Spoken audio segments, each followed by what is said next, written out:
There we go. We are live. Welcome to what is this one? Gamer's Health? No, no. Talking grid, I think. I don't. I Yeah. mean, it's So been crazy. yeah. Well, it could be Gamer's Health. We probably had the healthiest. It's already been a week. It's been a week since last show, and it seems like it's been a month. I mean, But you're on vacation. I know, but we've all had busy. Oh weeks, my God, you ain't kidding. Folks, welcome to Talking Grid. Below me is my once a week work spouse, Bad Mike Battalato. Hello, Listen, I already see Ben Barsh, half of Pacesetter games, possibly the better half, certainly the younger half, and certainly more and better hair than his father. It's time for the hair. The hair is changed, by the way. It's changed. I can't remember if I've unveiled the new hair on any other show, but if this is the first one, the new hair, it's a bit more. It's a bit more like messy now.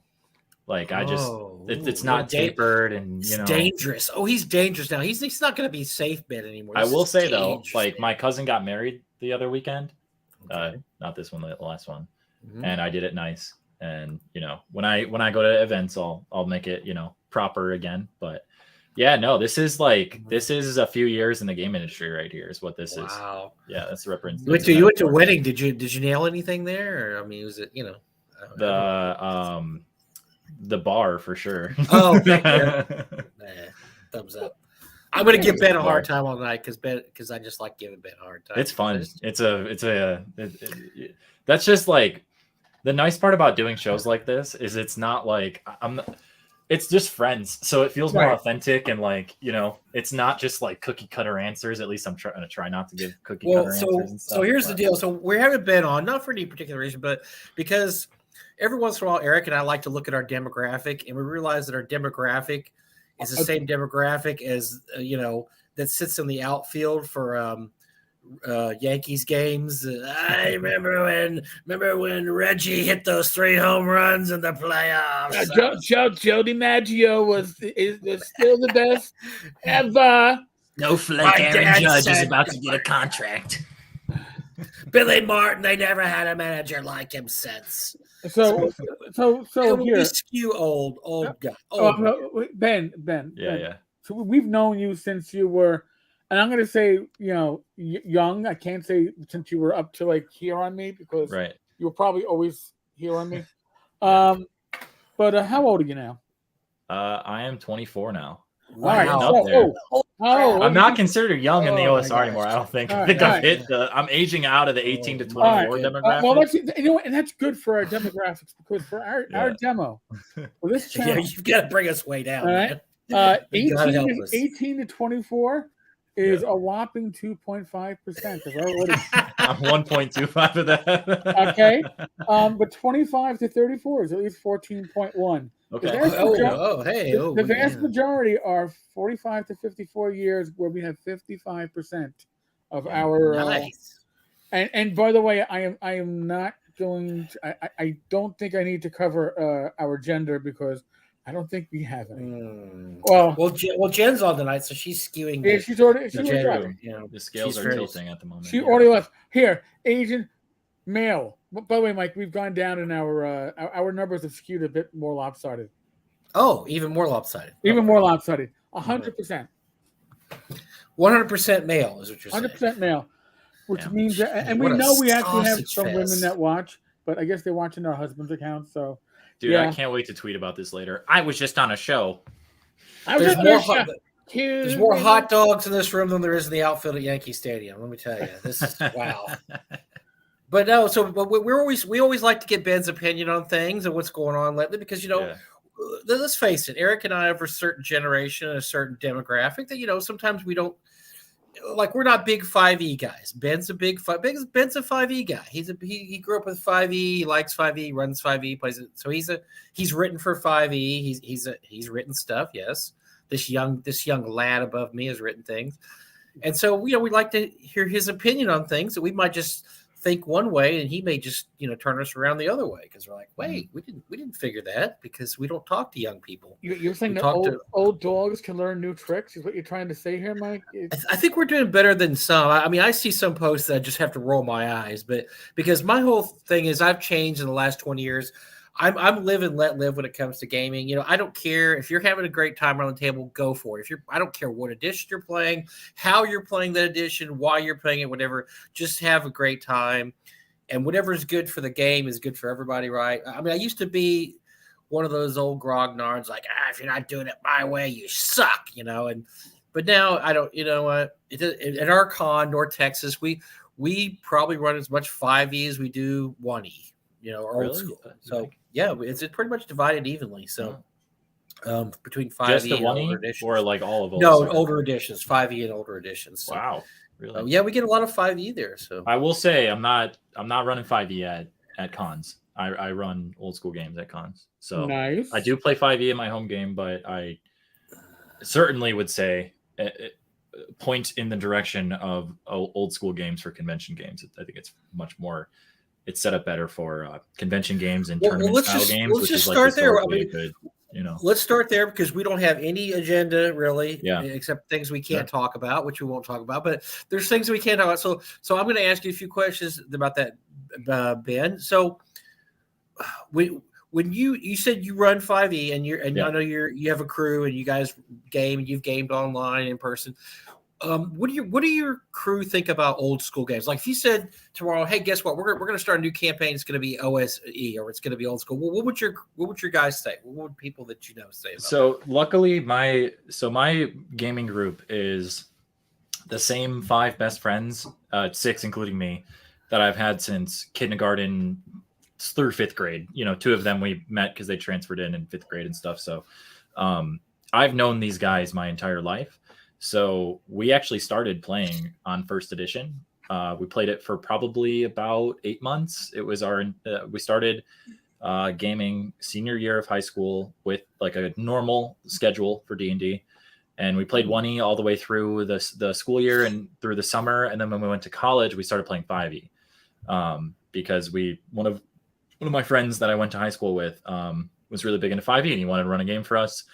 And we just started playing 5e ever since. And, the thing about it is it really just depends on, I think gaming and your flavor of edition is more of how you grew up viewing fantasy and fantasy writing in general. So something like 5e is, I mean, I have the player's handbook right here because I just keep books on my desk, but like the layout is all new school, right? I mean, it's got color art.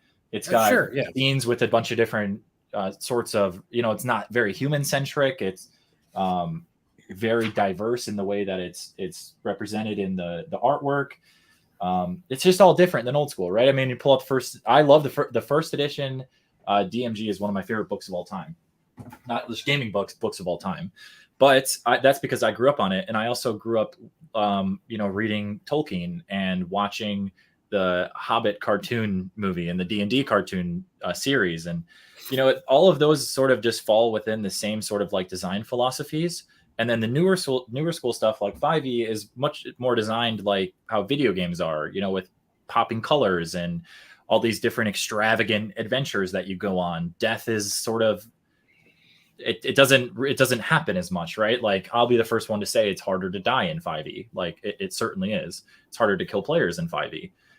As such in a video game, you just resurrect and you keep going, right? Yeah. So, and then in older school video games, like even in MMOs, I think it was EverQuest, or maybe it wasn't EverQuest, but it was an MMO where you died and you lost levels. It might have been the original RuneScape. That was actually EverQuest. You died. Ultima? No, EverQuest. When you died, you had to do a corpse run.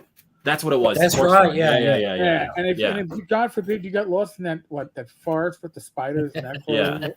Oh my God! It's just like screw it. I'm going to just start a new character because I can't deal with. Yeah, I think like I went to Full Sail University for an entertainment business degree. The first class you take is psychology of play. So learning the psychology of why people play games and what goes around that.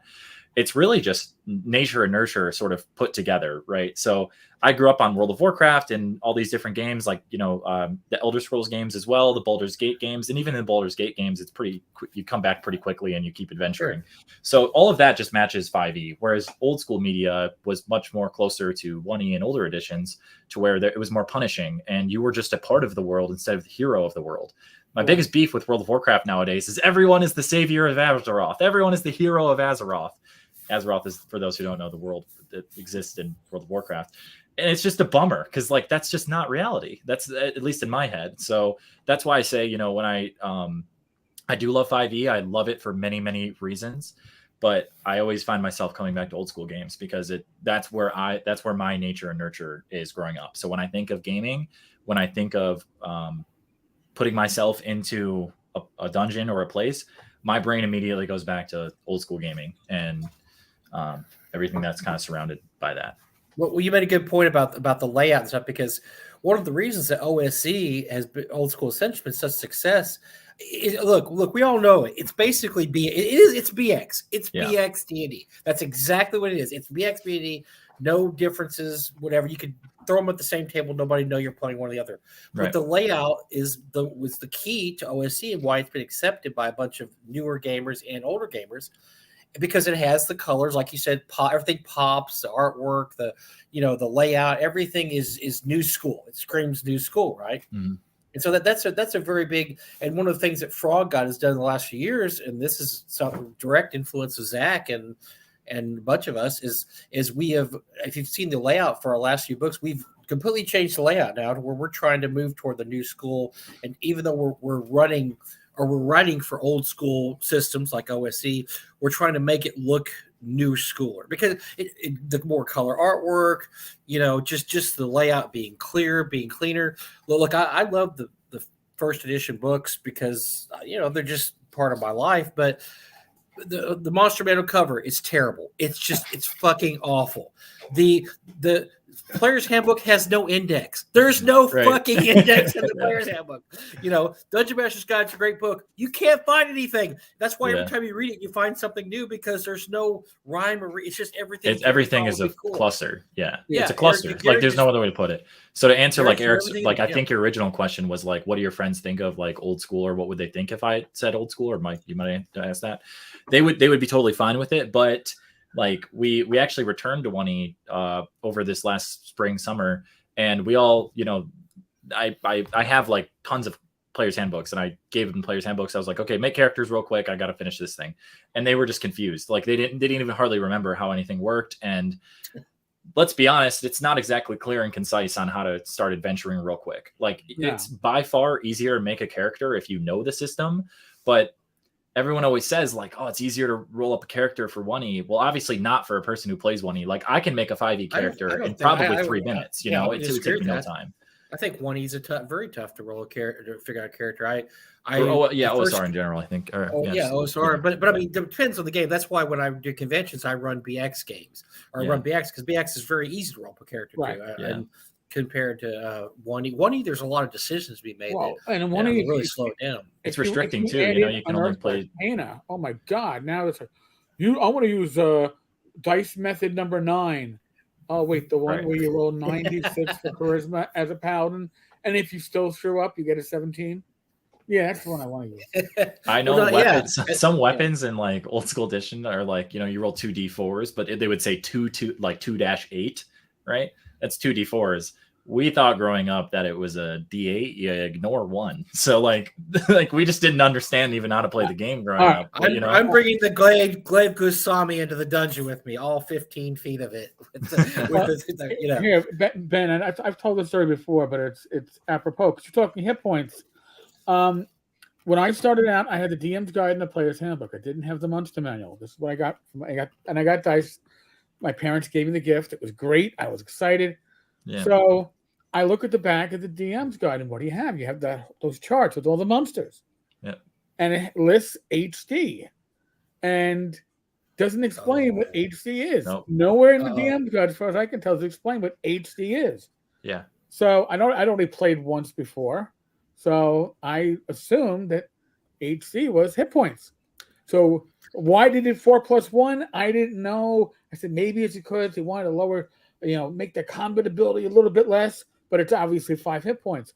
So for that first summer, my players were rocking it. First level characters taking out ogres. Vampire, 8 hit points. I took that. I mean, vampire. they're slamming it, and then this is really skewed towards the player. This design honestly, philosophy is I was really like, weird. And I'm thinking to myself, man, this game is not as tough as I thought it was. I'm doing something wrong. And then and then the Fiend Folio came out. I was like, well, Fiend Folio. I'm going to get the new book. I don't need the monster manual because all the monsters. And the first thing I read in the Fiend Folio is hit dice are determined by rolling 1d8. I went, oops. Oh, yeah. It's like the aha moments, which I'm lucky. My aha moments were simple because I just run upstairs and ask my dad while we were playing.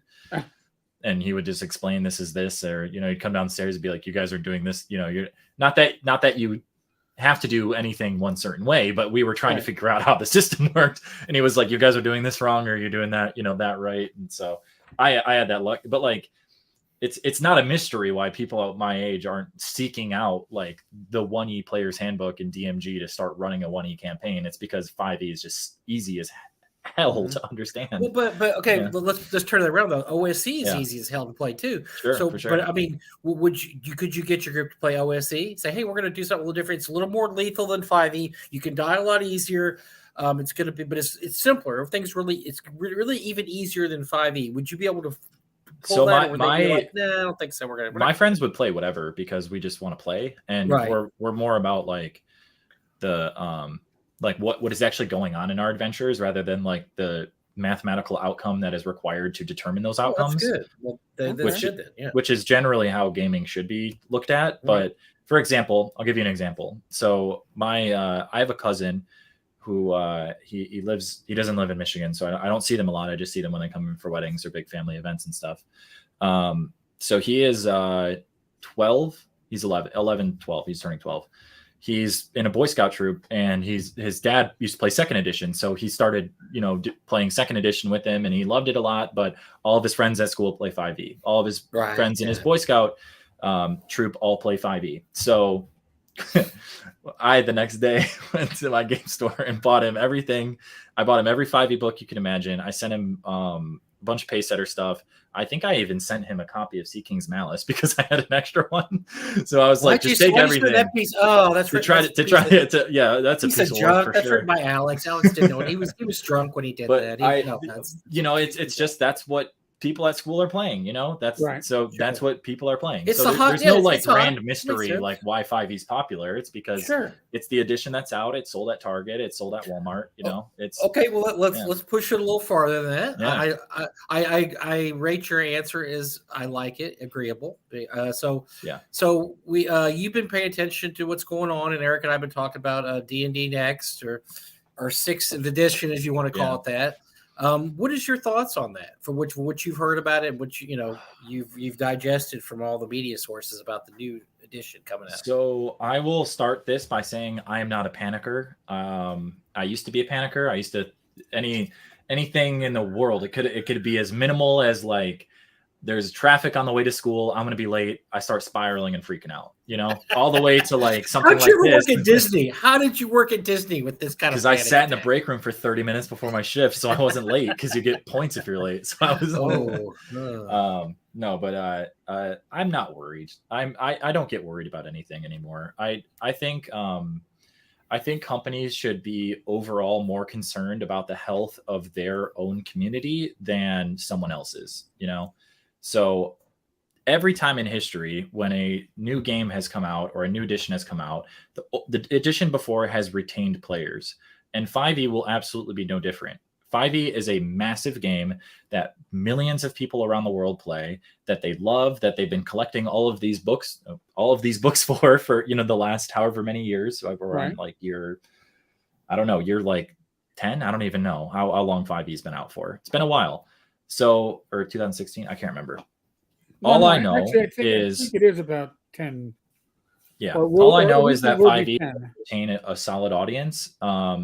And it will be retro cloned. And if one D&D or 5.5 or in the future 6th edition, whatever you want to call it, doesn't have an OGL and it doesn't allow publishers like us to publish under that license, that's okay. We'll keep publishing for 5e. We'll find a retro clone, because look at what Paizo was able to do. All of their shortcomings in the recent histories, right? No one's denying that, but they saw a gap in the market, and they filled that gap with Pathfinder when 3.0 was shit, 3.5, was sort of not. Well, yeah, you got to think there's a lot of people, just like when Pathfinder, when 3.0, we're not going to do that anymore. There's a lot of people that say, well, I can still play 5e. I still have all the rule books. I really don't. What if I don't want to switch over? Well, no, you don't have to. There's tons of 5e rule books out there already. You can play 5e forever, just like any other edition. 5.5 and 1 D&D is supposed to be allegedly, backwards compatible with 5. So you just keep publishing for 5e and it's going to be fine. And if it isn't fine, find a new market, find a new game, make a new market, make a new game. There's a million options on what people can do to stay relevant within the ever-changing atmosphere. And you just got to find it. You got to find that market to disrupt, And if you don't want to find that market to disrupt, wait for that disruptor to come along, because there will be a disruptor to come along. It's just classic economics, Well, look what Joe Goodman did. Joe Goodman, exactly, yeah. Joe Goodman bought all into 4E. 4E, I don't care what Hasbro says, 4E was a flop. It was, and Joe said, I'm not going to ever have this happen again. Yeah. He went back to basics. He read all the Appendix N books and said, here's my new game based on Appendix N.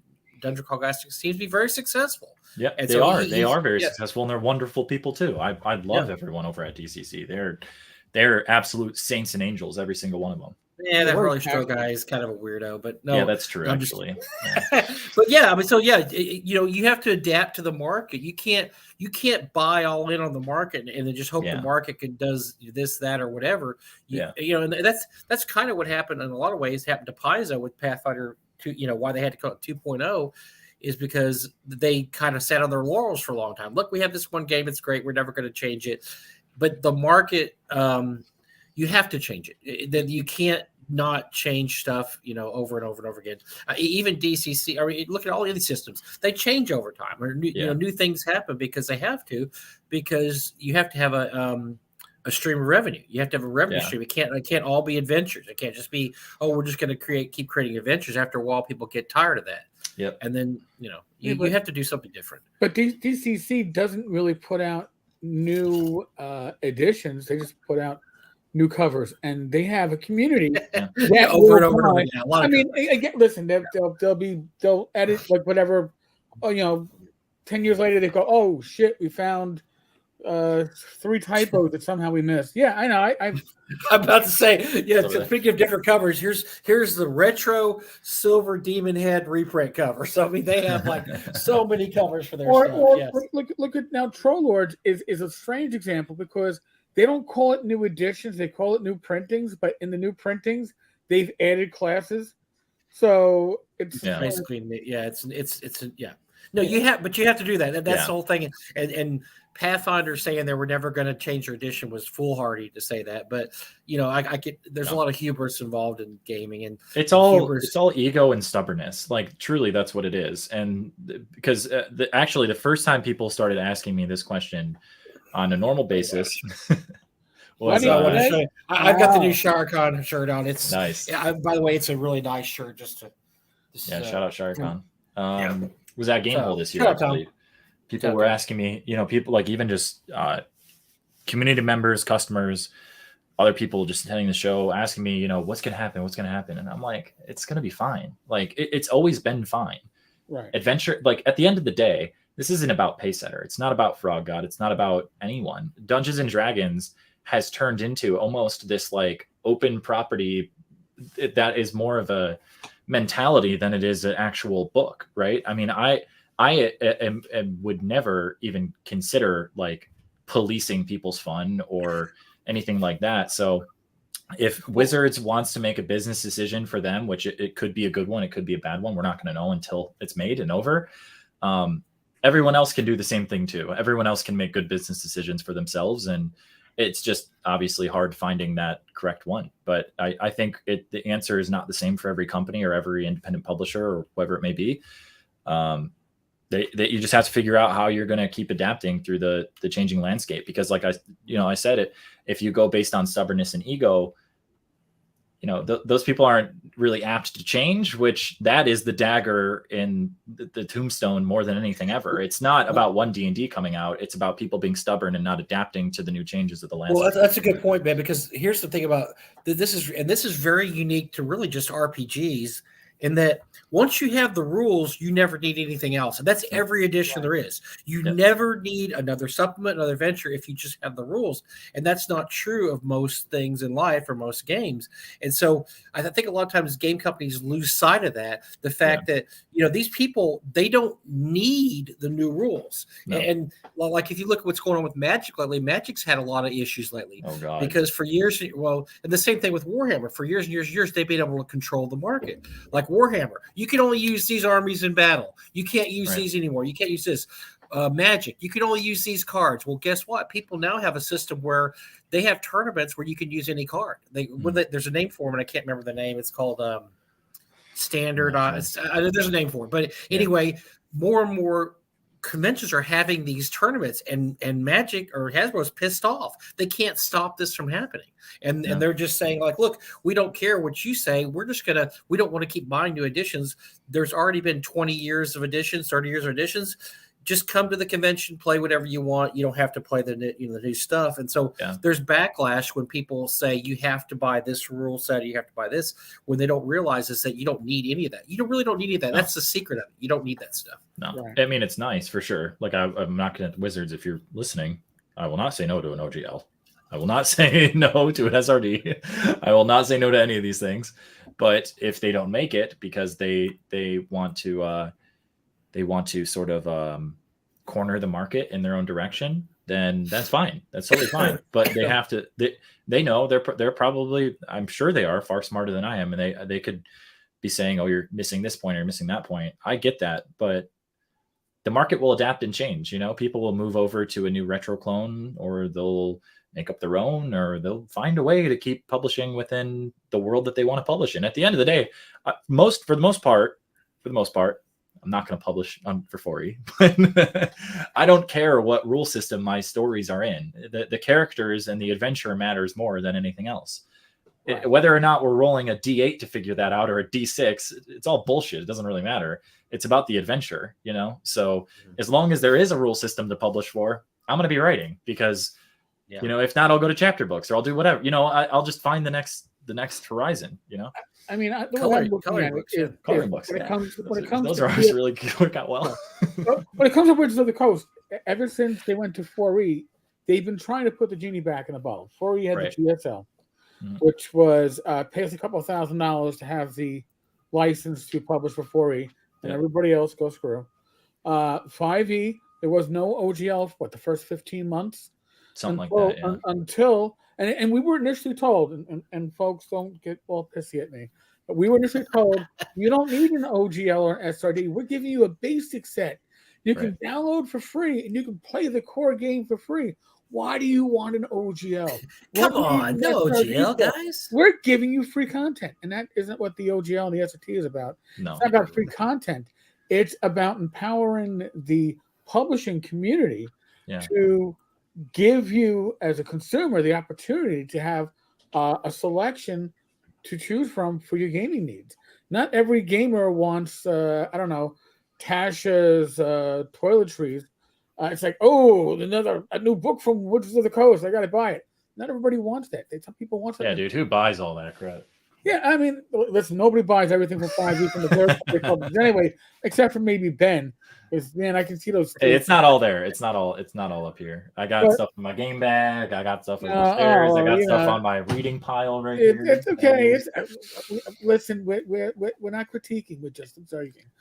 But you made a good point earlier. You made a couple of good points. But don't let it go to your hair. No, but let it go to your hair. That was a good one. You made a very good point though. Is that if you want to, as a company, as a publisher, continue your success in muddy waters where when one D&D 6, whatever it's going to be, comes out, you have to rely upon your own community. You have to make sure you build a community that's going to support you, what you publish, what you do, and your publishing should reflect that community. You should be there, not just being supported by them, but you should be supporting the people that keep you in business.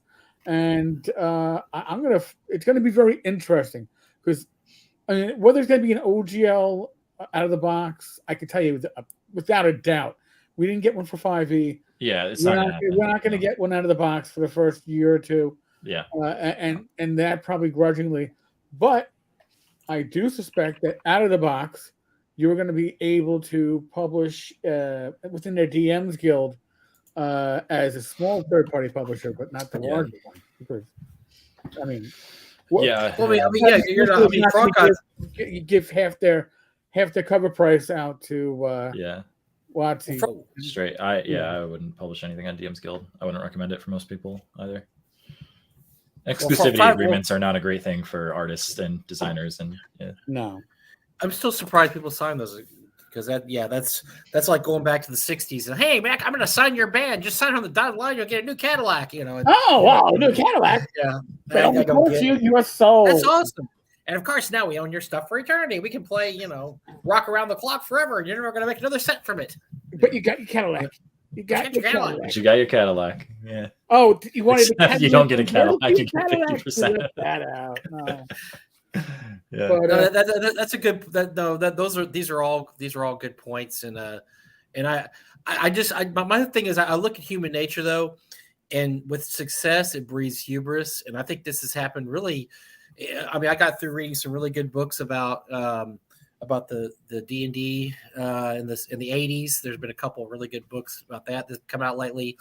That's where Gary and them eventually got so successful they didn't think they could do any wrong, and Gary got toppled from his throne, and that whole company got thrown in disarray. And then, Pathfinder, Paizo had the same hubris, and I think that there's no reason to believe that Hasbro or WotC can't have the same kind of hubris. Like, well, we're the most popular game system in the world, and everybody plays our game, so really we can just do anything we want, and people are just going to do what we want. I just think that's a story that repeats itself through history, not just even gaming. Is that you get popular, you get on top, you start smoking big cigars, lighting with $100 bills, and you forget about what got you there, and then you get tumbling, you tumble back to earth. So. Yeah, at the end of the day, no matter what, the market and the community are going to speak louder than really anyone else. So, and once again, we can play D&D we can play 5e forever. You don't. Yeah. Okay. So I'm not gonna use the online stuff. Oh well, gee whiz, my group plays in person anyway. So right. And you said something earlier. I was gonna, and then you were talking so much. Yeah, I was monologuing too much. I apologize to anyone listening. The moral of the story of my response was, everyone calm down. Yeah, that's good because I have a tendency to poke in, and I interrupt Eric all the time, and he lets me. But well, the thing is, when you talk about Dungeons & Dragons, I think we're entering a part where when you say you like when somebody says, what do you do? Oh, I play D&D. You don't say I play D&D 1A or I play D&D 2E or whatever.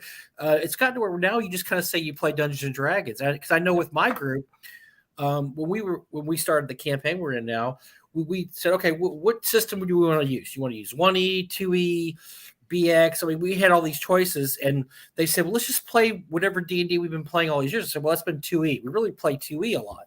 Okay, well, let's just do that. But they don't call it 2E. We just call it D&D. And I think that's what's cool about Dungeons & Dragons now is it's just that's kind of how it is. I'm going to go to convention. You don't say I'm going to go to convention. I'm going to play 5e only. Or I'm going to play this. I'm going to play D&D. You go to the convention to play D&D or play games or play Call of Cthulhu. You don't say I'm going to play, Call of Cthulhu 7.0 or 6.5 or whatever. Yeah. And I like that. I think that's good. That's good for the hobby. Well, it's the whole Kleenex Xerox type of deal, right? Do you call it your I gotta go to my photocopy machine. No, you're gonna go. I'm gonna go Xerox a copy.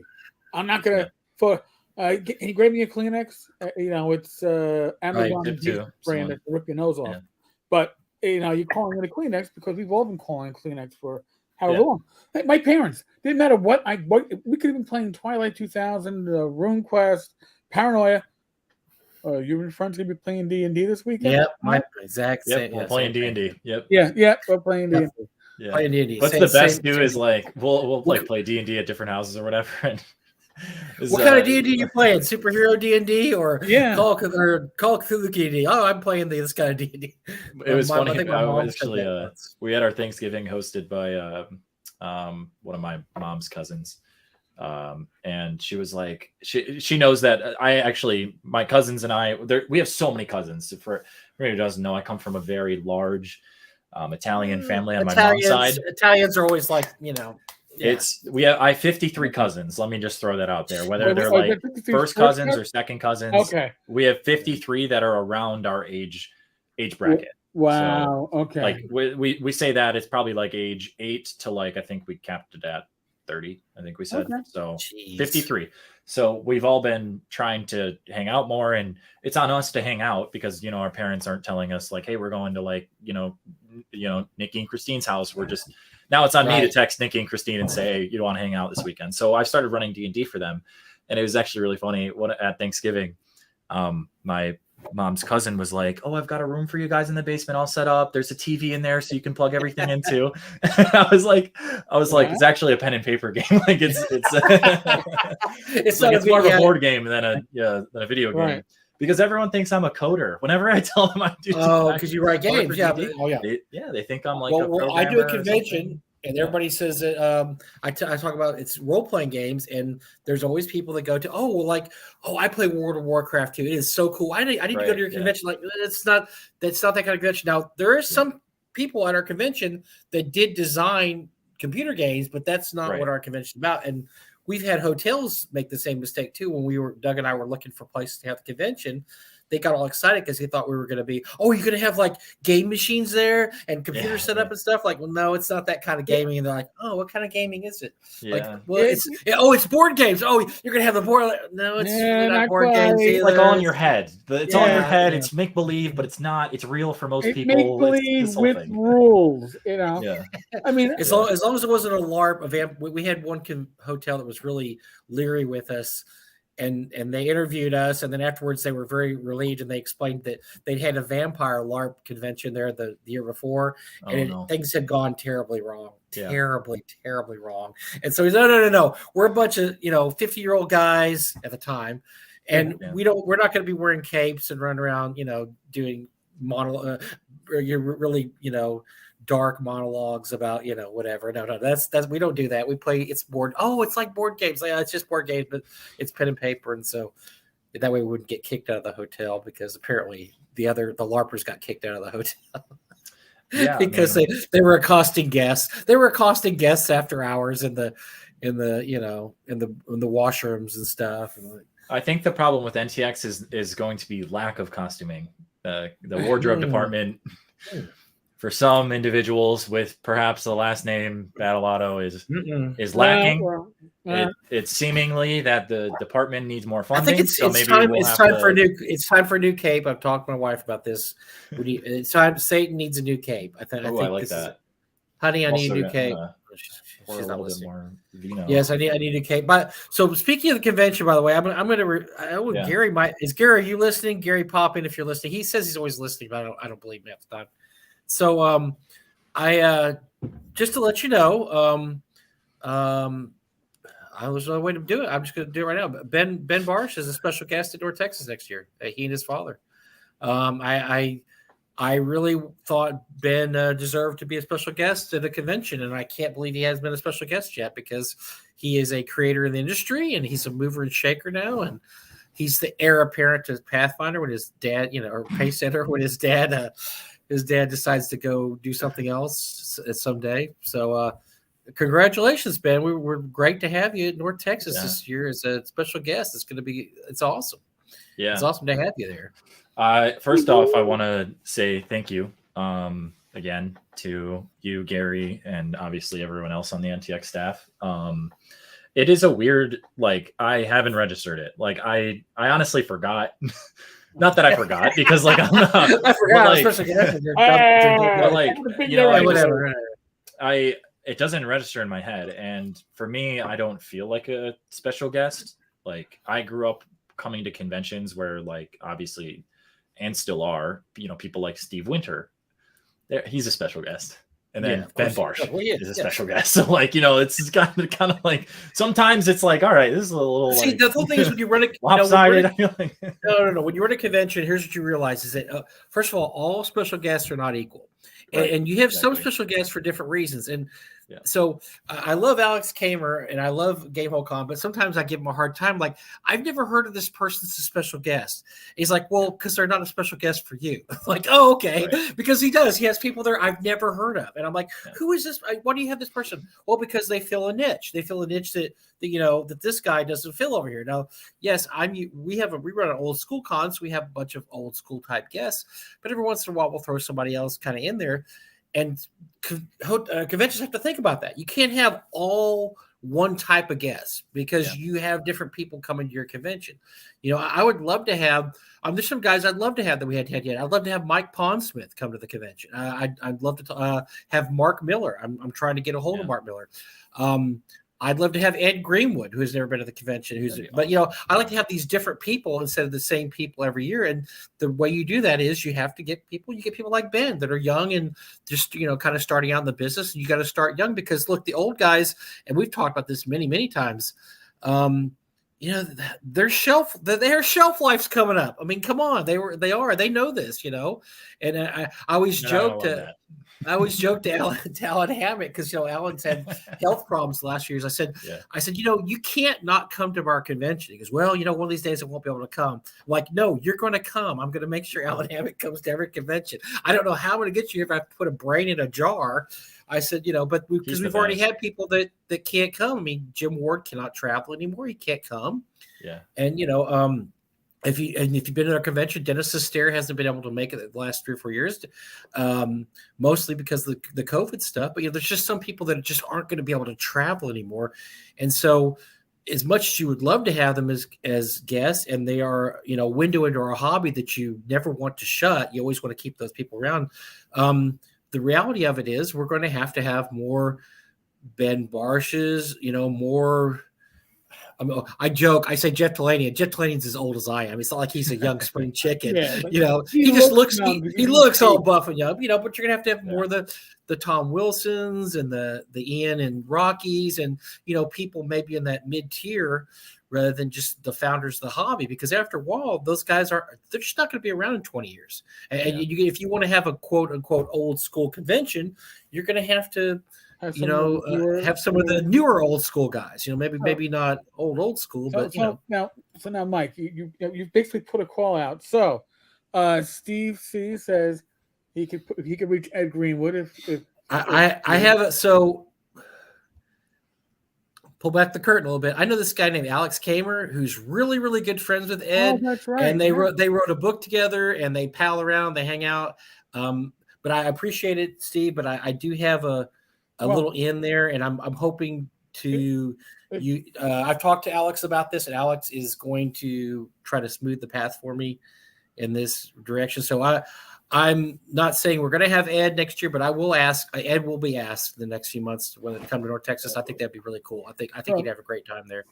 So Mike, if you want Mark Miller, we could probably we probably have a connection. You know that. Well, I have a connection with Mark Miller too. There's a guy I know this guy named Alex Kamer who's had Mark at his convention. He's had Mark at his convention a couple times. But no, Mark will go to smaller conventions. Mark went to a convention called Texas Game Expo a few years ago. It's where I first met Mark, and it's smaller than our convention. Probably at this point, it's probably as big as our convention. But at the time, I think they only had 300 or 400 people there, and he was at that convention, and it was in Texas. It was in September. And he had a great time, and I talked to him about North Texas and talked to him a bit. Now, this has been pre-COVID, so it's been, 3 years, 4 years? But I think Mark would be but I was just using them as examples of people they're not old school D&D. They're just kind of, entertainment in general. And you have to have these guys because you can't just have the same guys over and over and over again. Did you guys lock down Raggy? Joe wants to know. Yeah, well, here's the deal with Raggy. I talked to him. I said we would love to have him. He said, I don't understand why you want to have me because I don't think I'm famous because that's that was my exact response to you when you asked but I said that yes, we would love to have you. We'll pay for you to come. He is so far a thumbs up. And Gary said okay, and so yeah, we're just gonna go from there. So we're planning on having James Raggy at North Texas next year. So we'll see if everything works out. It's you say it's. I mean, talk about this. It's still what 7 months. It's still 7 months. So many things can happen in 7 months. I talked to Errol. I talked to Errol Otis the other day. We shared some emails, and I said, we haven't had you in a few years. We'd love to have you back. And he said, I will try to make it in 2023, but I can't tell you for sure because the way his business goes, where he works, he has had to cancel us a few times at the very last minute because he just doesn't know. And then one year, he was able to come at the very last minute. Like a month before, he was saying, "Hey, I'm actually free now," because he has projects that happen, and sometimes they have, all hands on deck, and he can't come. So you don't know. It's this far ahead of time, but yeah, James Raggy's looking like definitely he will come. As long as he doesn't chicken out, because we've said we'll do everything necessary for him to come. He just has to let us know. And so he's okay. Dandelion I would say Douglas Niles would be awesome. So, yeah, we had Doug Niles one year, many years ago, just 1 year, and I barely got to talk to him. I got to say hi to him like one time, but yeah, I would like to have Doug back. A guy that we had a few years ago that had a great, we loved having was Jeff Grubb. And I have asked Jeff every single year since then, and he's not been able to come. He does like being part of the con, though. He's been a judge on our Three Casts Award for I think the last 4 years, because he likes to stay in touch and stuff, likes to keep his hand in there. But I will continue to ask him until he can come back, because Jeff was a great guest. He had awesome stories. He's just a cool dude, and he did the superheroes game. Marvel Superheroes is awesome. That's a great game. Here, I'll throw out my Jeff Grubb story. So at that con, Jeff, by the way, is one of my favorites from the 2E era. I would actually look for his name on books and go, "Oh, it's a Jeff Grubb book. I got to buy this shit." And Rach and I go to the elevator. This is at the old hotel, and I guess we got to right after the doors closed. So when I hit the button, the doors open up, and there, I believe it was Doug and Jeff were in the elevator, and Jeff looks, sees my name tag, and goes, "You're Eric Tenkar, Tenkar's Tavern." And I thought I handled myself well. Ray told me, I did my Jackie Gleason moment. I went, humana, humana, humana.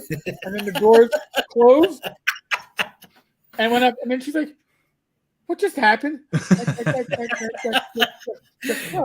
She goes, "And Tenkar's Tavern." She goes, "Okay, he knows." I go, "She goes, yeah, but the elevator just left." I'm like, oh, well, all right. Eric runs up the stairs. What floor is it? At 7? And I've seen Jeff since then at other conventions, like at Game Hall, and he always gives me that smile, like, goofball. Nice, he's a nice guy. He had a story. I asked him, how come? Well, whatever happened to the comics that TSR had that were very successful? The Advanced Dungeons and Dragons, Forgotten Realms.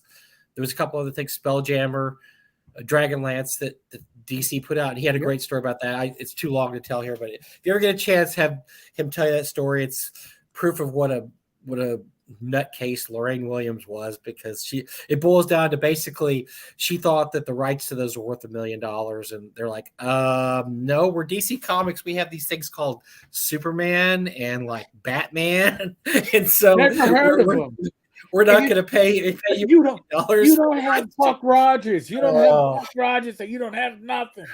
And so that's why, after a very successful run, and they were still selling really well, they just stopped making TSR Comics, because Lorraine was an idiot. But yeah, so yeah, Jeff's the guy I ask every year too. And I don't know how this turned into North Texas broadcast. We want to talk about Ben, but Ben's dad's here now. His dad's here. We have to talk about Ben because his father's here. Probably checking up on him, make sure he's not spilling any Pacesetter secrets. So, and speaking of Pacesetter secrets, what does Pacesetter? All of them. What do you got going? Let's hear some Pacesetter news. What's going on with Pacesetter? So what is hot and fresh with Pacesetter is so we just it was about over a month ago, finished up a Kickstarter for a book called The Tome of Quests Volume 1.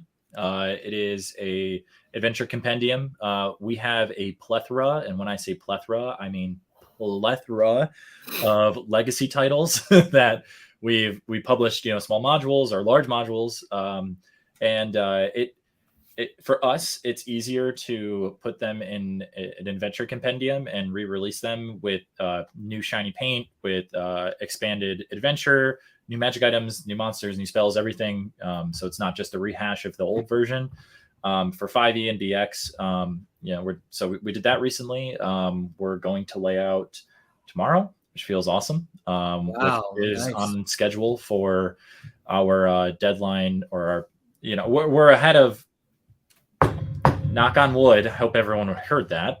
We are way ahead of schedule on the Kickstarter. So as long as we get all that layout done, we got a month to do it. So we'll be able to handle that. And then we can send it to the printer about 2 weeks into the new year after we send it out to the audience, just a spot check.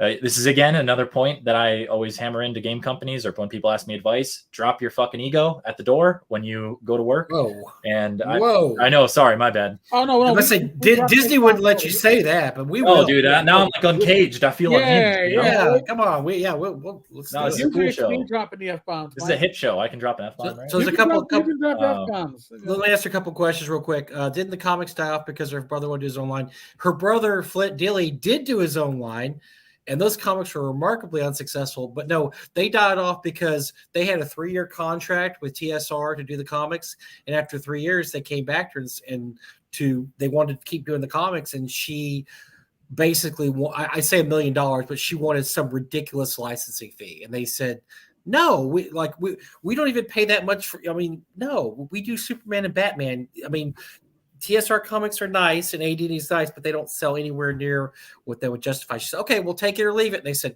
goodbye. And so that was the end of the TSR comics. So it was, but her brother did come out with a lot of comics. I think they're called RIP comics or something.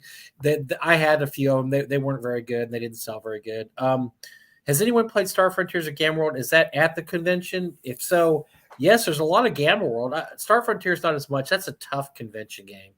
Yeah. We have had some Star Frontiers games, but not much. But yes, Gamma World, we've actually had quite a few Gamma World games at the convention. Steve Winter runs Gamma World all the time. He runs a great Gamma World convention. Yes. Speaking of Gamma World game, I'm sorry. He's been running Gamma World games since he first came to con number 2. So, and I think that was it. Oh, Troy Denning. I have never asked Troy Denning. That's probably a name that I should look at. Somebody else suggested him, by the way, Steve, at one point, and I don't remember who it was. So I talked to Steve Denning. So anyway, that was it. That was. I think I know what you want to bring up. Oh, right. So if we're talking about, I said drop the ego at the door, as in we always send out our PDFs to the audience. We wait 1 or 2 weeks, and then if there's a glaring error, we go in and change it before we send it to the printer. So that way, it's not a pull debacle. So printing's about 3 to 6 months nowadays. So as long as we send a printer in January, we'll be way before the Kickstarter, date that we put out. I'm going to talk about Gamma X. I'm going to very briefly talk about Gamma X. That is what is upcoming for Pacesetter, which is, could be an interesting topic for some people. First off, at the end of January / early February, it's either going to be last week of January, first week of February, we have a new 5e book coming out. I won't talk about it much. Does not anger anybody or distill the what is angry? Wonderful environment we've built over the last 53 minutes of showtime. You can talk 5e. We cool. Yeah. We're not going to hold it against you. It's a book me and so I started working on it with my friend Connor Foe. Oh, God, this was years ago. Like, I can't even put a date to it. It's all new subclasses, races, sub-races, backgrounds, spells, and feats for 5th edition. So it's got a bunch of new content. A lot of it is really interesting. We've gone to a balance of trying to find more mundane adventure, as in not all the backgrounds in the book are, I was a sellsword of this grand, this grand adventure. The backgrounds in the book, we have adventurous and mundane backgrounds. So I love the idea of mundane backgrounds because all of my characters have had, pretty humble beginnings. But even some of the new subclasses, some of them are pretty out there. There's an Elemental Ranger that allows you to harness the elements into your attacks and defense. And then there's a Prize Fighter, which is basically like think of like a UFC champion. You can spar well, you can come here, orc, come here. Yeah, you can grapple. There's tons of different variations. Nice. I like come with steroids. That's all I want to know. Does it come? Just increased strength. Yeah, it's +2 to strength. Right. That's our steroid. I just wanted to make sure it was all on the level. Yeah. So that's coming out in January. We're putting up the finishing touches on that manuscript here at the end of the year. And it will be into editing and content editing in the month of January leading up to the Kickstarter, and then put out on Kickstarter. So that way we can put out some samples and perhaps a closed beta once that Kickstarter ends. So then going on to Gamma X, it's going to be the same kind of function here. We're probably thinking it's going to be in first of all, a reboot here. Well, what's Gamma X exactly? Explain what Gamma X is. Gamma X is going to be a BX retro clone of Gamma World. Yes. We are experimenting and adding in. It's not going to be like a carbon copy of BX with post-apocalyptic setting. We will be altering some rules. We will be putting our own Pacesetter flavor in it. So that way it also, like we talked about earlier, it has to feel and play new school in certain ways, just for the health of the game moving forward, not any specific like pandering or whatever we'll probably be accused of adding in some, new school elements. But pandering to the advantage. Pandering. I know where you're going with it. I'm going to advantage and disadvantage for sure. I mean, it's the best rules. It's the best function that's been put into a game in 25 years. Why does there have to be an advantage? See, that's what just drive me crazy about champions too, though. Why does there have? I got him, guys. Why does the game have to be balanced? What's wrong with it? Why does it have to be balanced? Because I don't want a million Reddit threads asking a bunch of questions. I want to make a complete game. I don't want to have to dedicate like a Twitter page to support of Gamma X because it doesn't play right. It'll play fine. No, it doesn't. You bring your own advantages and disadvantages as a player. That you bring your own as a role player. Oh my god! You should make your own. God, not Tom. No. Actually, one of the things I used to like so well. Then Tom Tolis joined the chat. Well, yeah. By the way, Tom, if you watched our show ever, we had Bill on about 3 weeks ago, but you didn't watch our show, so you don't care. So go screw yourself because I have one fan. We did have Bill. We did have Bill on. I have one fan, and it's Tom Tullis, whether he would like to admit it or not. Anything I would say would get somebody in trouble and get us demonetized. So that's the niche I'm filling. You said special guests always fill a niche. Yeah. My niche is just getting Tom Tullis to NTX. No Tom Tullis memes on our channel because we would be shut down. We can't do a Tom Tullis meme. I don't want to talk about it too much because if the clips get over to Facebook, just mentioning his name will. That's a black mark. Yeah. That's are you in Facebook jail? Yes. Why? I reshared Tom Tullis. Yeah. Why did you anyway? I don't know, but I got jailed. Tom says, "I'm not not watching your show until you have bald 3D printing gurus on. If you can find one, let us know." Ouch. Tom, you're always welcome. But yes, you're welcome. Whatever. Oh, by the way, you're also welcome to guest at my convention. But since you keep making up excuses why you won't come, whatever. You can come whenever you want to. All the guest scheduling goes through Mike, the most organized man in the OSR. Just talk to me, and I'll try to work you in, Tom. I don't know. We might have a we might be able to try to get you in, but I think we've got a cosplayer that does Barbie and. Hawk the Slayer stuff. We'll fit you in after her. We might have someone that does Hungry Hippos role playing too. So you've already announced me. That's me. At least that was the cosplay. If Hungry Hippos was the cosplay, we'd have some issues. Oh yeah, I could probably do that. This was sad. 4 weeks of the beach have not altered my physique. Happily, I have a tan now. I have a kind of a tan. You can't tell in this darkness, but I'm actually tan. But it's not like you live in Texas or anything year round. No, the weight is not. Yeah, there's going to be some serious weight considerations when I get back because living on the beach is not conducive to good eating. Let's put it that way. I had my first salad. No, I take it back. I've had 2 salads since I've been here, so I'm ahead of schedule. So okay, I'm not gonna ask you what kind of salads they were. Probably not the healthiest. Shrimp salads, yes. Fried chicken, croutons, copious amounts of dressing. Just let's make this shit not salad. What's that green in there? It's great. I don't Tom need Tellis would disown me if I had a salad without any meat in it. So yes, my salads had meat in it. Yeah, there's nothing wrong with protein. Get some tofu in there. Look at Tom just lying in there. Tom, be it nor protections, we square. I tried Kim, but Mike keeps banning me from attending. Don't believe Tom Tellis. He's a liar. He's a liar. He has carte blanche to come whenever he wants, and he's chosen not to. See, the next comment though is not. It's not a lie. Plus, if I go, the young insolent Barsh will be mean to me. Yes, I hope.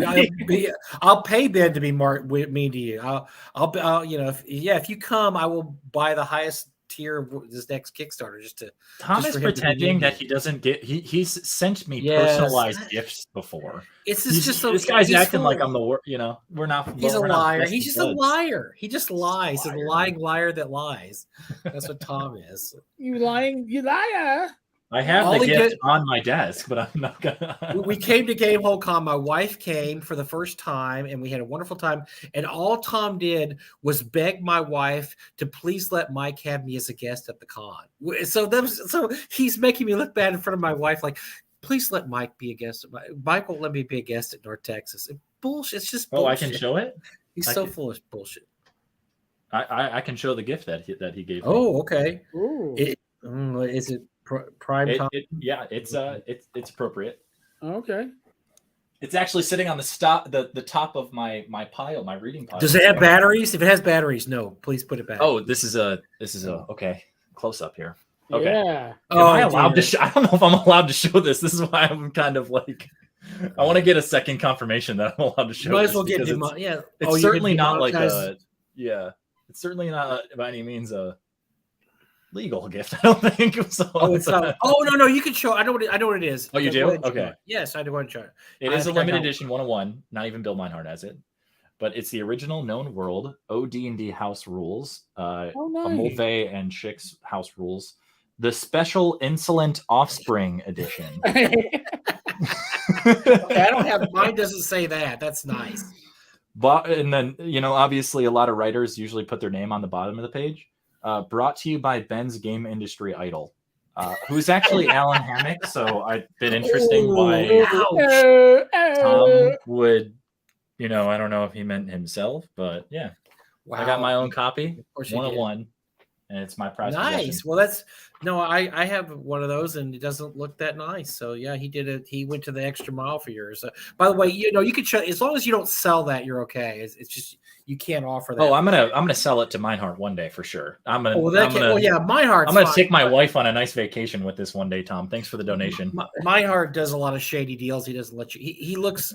The guy looks like he's Joe Normal. He's not. He's a mastermind. For sure. He's a lawyer. Collecting. he's a lawyer. Full of it. Tom he's working a bank. He worked nicest guy ever. Nicest guy ever. I will say. We love you, Bill. I like Alan Hammock so much. I bought his copy of Fantasy Forest at NTX, and I have it sitting right there. By the way, more Alan Hammock auctions coming up when I get back this month. So I have a T-shirt that might fit you, Ben.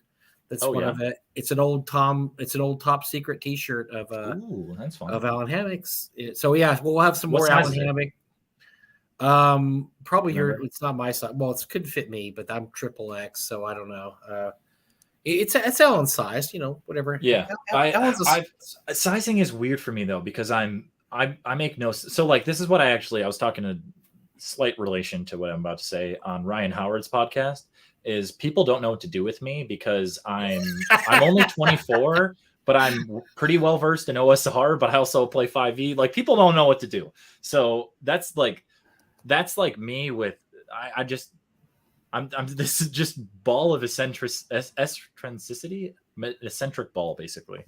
And even down to like my body makes no sense. I'm 6'4", but very like skinny and nothing like fits me right. Like I went clothes shopping today. I can't find any clothes that fit me. So yeah, I will find the one random gaming shirt though that will probably fit me for some weird reason. No logical reason. But, by the way, you the name Ryan Howard. So did you have the Battle of the Hair on his show? Because we did. Ryan's got some amazing hair too. That's a tough one, man. Your hair must have been really jealous of his hair, and vice versa. I'm sure both hairs were very jealous. We had hair wars, and then the whoever won the hair war would now be crowned Captain Nepotism. Wow. What I'm just joking. You heard it here first, folks. Well, we both have formerly recognizable last names outside of ourselves, so it's my little joke for Eric and I lost the hair wars a long time ago, so we've made way for younger men like yourselves. Like Spotify always gives you your your top listings of the year or whatever. So they just came out there today, and like one of my top bands, like Aerosmith, AC/DC's up there. So people just don't know. Nice, good deal. Yeah. Well, I mean that's good though. You shouldn't be predictable. Nobody likes predictability. And one of the best stories I had with North Texas was there was a kid there one year, and he was at my booth. I said, "Oh, would you come here to?" I figured he was playing 5e. I said, "Well, yeah. Oh, would you come here to play 5e?" He goes, "Yeah, but I'm in a 1e game too." I said, "Really? Why?" He said, "Well, I just want to try D&D on the because I'm tired of playing D&D on the easy level. I want to try to play because I heard that old school is really hard." I was like, "That's really cool that you're doing that." I said I said I wish more kids your age, because he was younger. I said I wish more kids your age did that, like tried to play the old school stuff just to see the origins of the hobby. I mean that's because that's where it came from, right? That's the origins. And I know people there's a lot of shade thrown at 5e players by old school guys, but there's just as much shade thrown back. Seriously. I mean, I see a lot of the newer guys, they just rant on the old stuff, like how crappy it is. It's old, it's terrible rules. And so I wish there would be this getting together more often, and more of the people that play 5e and maybe only started playing like 10 years ago would try some of the older games and just to see the origins of the hobby. And one of the cool things about my grandson is that he really loves old computer games. And I don't even understand why, because I don't even like some old computer games. I think they're terrible. But he and Doug used to really bond on that. Like he would go to the warehouse and they'd load up Red Baron. Red Baron's a game from like the early 80s that you'll find this little play, or the late 80s. It was just terrible. But they would love that game. And so like he likes Fallout, so he went back and got Fallout 1, which is like 1999. It's terrible. Hey, he played Fallout 2 and Fallout. Those old Bethesda games are really fun. They are. But it's good to see the origins of the hobby and see this is how. And I asked him once, why do you do that? He said, well, because I like to see how these games developed as the years go on, and I think that's pretty cool. And so I think the same thing with RPGs. I think more people that play new stuff should look at that, because I just see a lot of dismissal. I saw somebody today that post on a thread on Facebook that somebody was talking about what kind of games they play. I can't remember what the thread was. And it's somebody that I don't really have a lot of respect for, but she said that, when I play 5e, I start everybody off at 4th level because I don't like it when you can die really, or bad things can happen to you or die really easy. Your characters are superheroes and you should be a hero to begin with. I'm like, what? That's the whole point of the fucking game. Is that you start out, you're terrible, and you get really good, and that's the accomplishment. You don't start out at third base and say you hit a home run. I mean, that's just stupid. And so I respect people like you, Ben, or people that also will play something else just to see. Okay, I want to see how this works. Now you're different because your dad, was kind of your gateway drug into the old school. Right. That's not true with a lot of people. When some people just have to, come about, just stumble upon old school gaming. But I've met plenty of young people that like old school now. When they try it, they try it, they end up liking it. So. Yeah, I mean, it's just you just got to get someone to try, right? And the thing about it, and I know I think like us, us three have talked about this in the past, is like you can't force someone to try it. You just have to let them come to it with their own fruition, and then just be ready for them, and be ready with an open table and like a family like mentality where like gaming is more about relationships and coming together rather than what are the rules on my character sheet at the moment, So I think people learn that over time. Like this is a really good comment in chat. Here we go from Steve. Saying, not your father's comment, obviously. No, definitely not that one on screen right now. Yeah, this is your show, Bill. You were on a few weeks ago. Let your son have a little bit of this. God, I swear, he just won't even let you have the tiniest bit of the spotlight. Oh no, he's fine. He's had his years. He's had his years. Oh, ouch! Ouch! He's gonna come downstairs and whoop me right now. Oh darn, he's in the same house. Oh yeah, he's literally just upstairs. Yeah, that was a terrible strategy, Ben. That was a terrible strategy. But Steve was saying some of the kids today are all about rules, or all about effing rules. Very limited imagination. My theory on this is actually not as much like a generational issue. It's a experience issue. I think once people play games more and they become more comfortable playing games, they become more rules light because they're more comfortable inserting their own opinions and changing the rules. But when you're just starting, we're actually experiencing with a new player at our game. One of our good friends, Joe, he knows 5e really well. He's got all the D&D Beyond stuff. You know what I mean? He's got the whole caboodle for 5e, and he knows the rules really well. And when he sat down at our table, pretty quickly came up, a house rule, and he was like, well, actually, this, and we're like, no, we don't do it that way. So it takes people. I think my theory on it is it's maybe not specifically a like my generation is a big rules lawyers. I think they're just new to the game, and being new to the game, they just run it the way that they know because that's the easiest and the most confident way to do it. And they also see their YouTubers do it and stuff. So it's just I think over time people will get more. Well, here I'm going to less rules lawyery. You touched on something very important, which apparently there was an Earth Arcana update on the 1D&D playtest. Ooh, here we go. And, and I tried watching the video, I'll be honest with you, and I was like, thank God I have my what I refer to as my jewelry stored in a safe in another room because I was ready to destroy my computer. Yeah, because it talks about they did a survey and 90% of the players want a feat based upon that background, a free feat, of course. Everybody wants free shit. Well, yeah, everyone's free shit. I want to be a more powerful character out of the box. Does it make the game better? No, but you're pandering, so that's fine.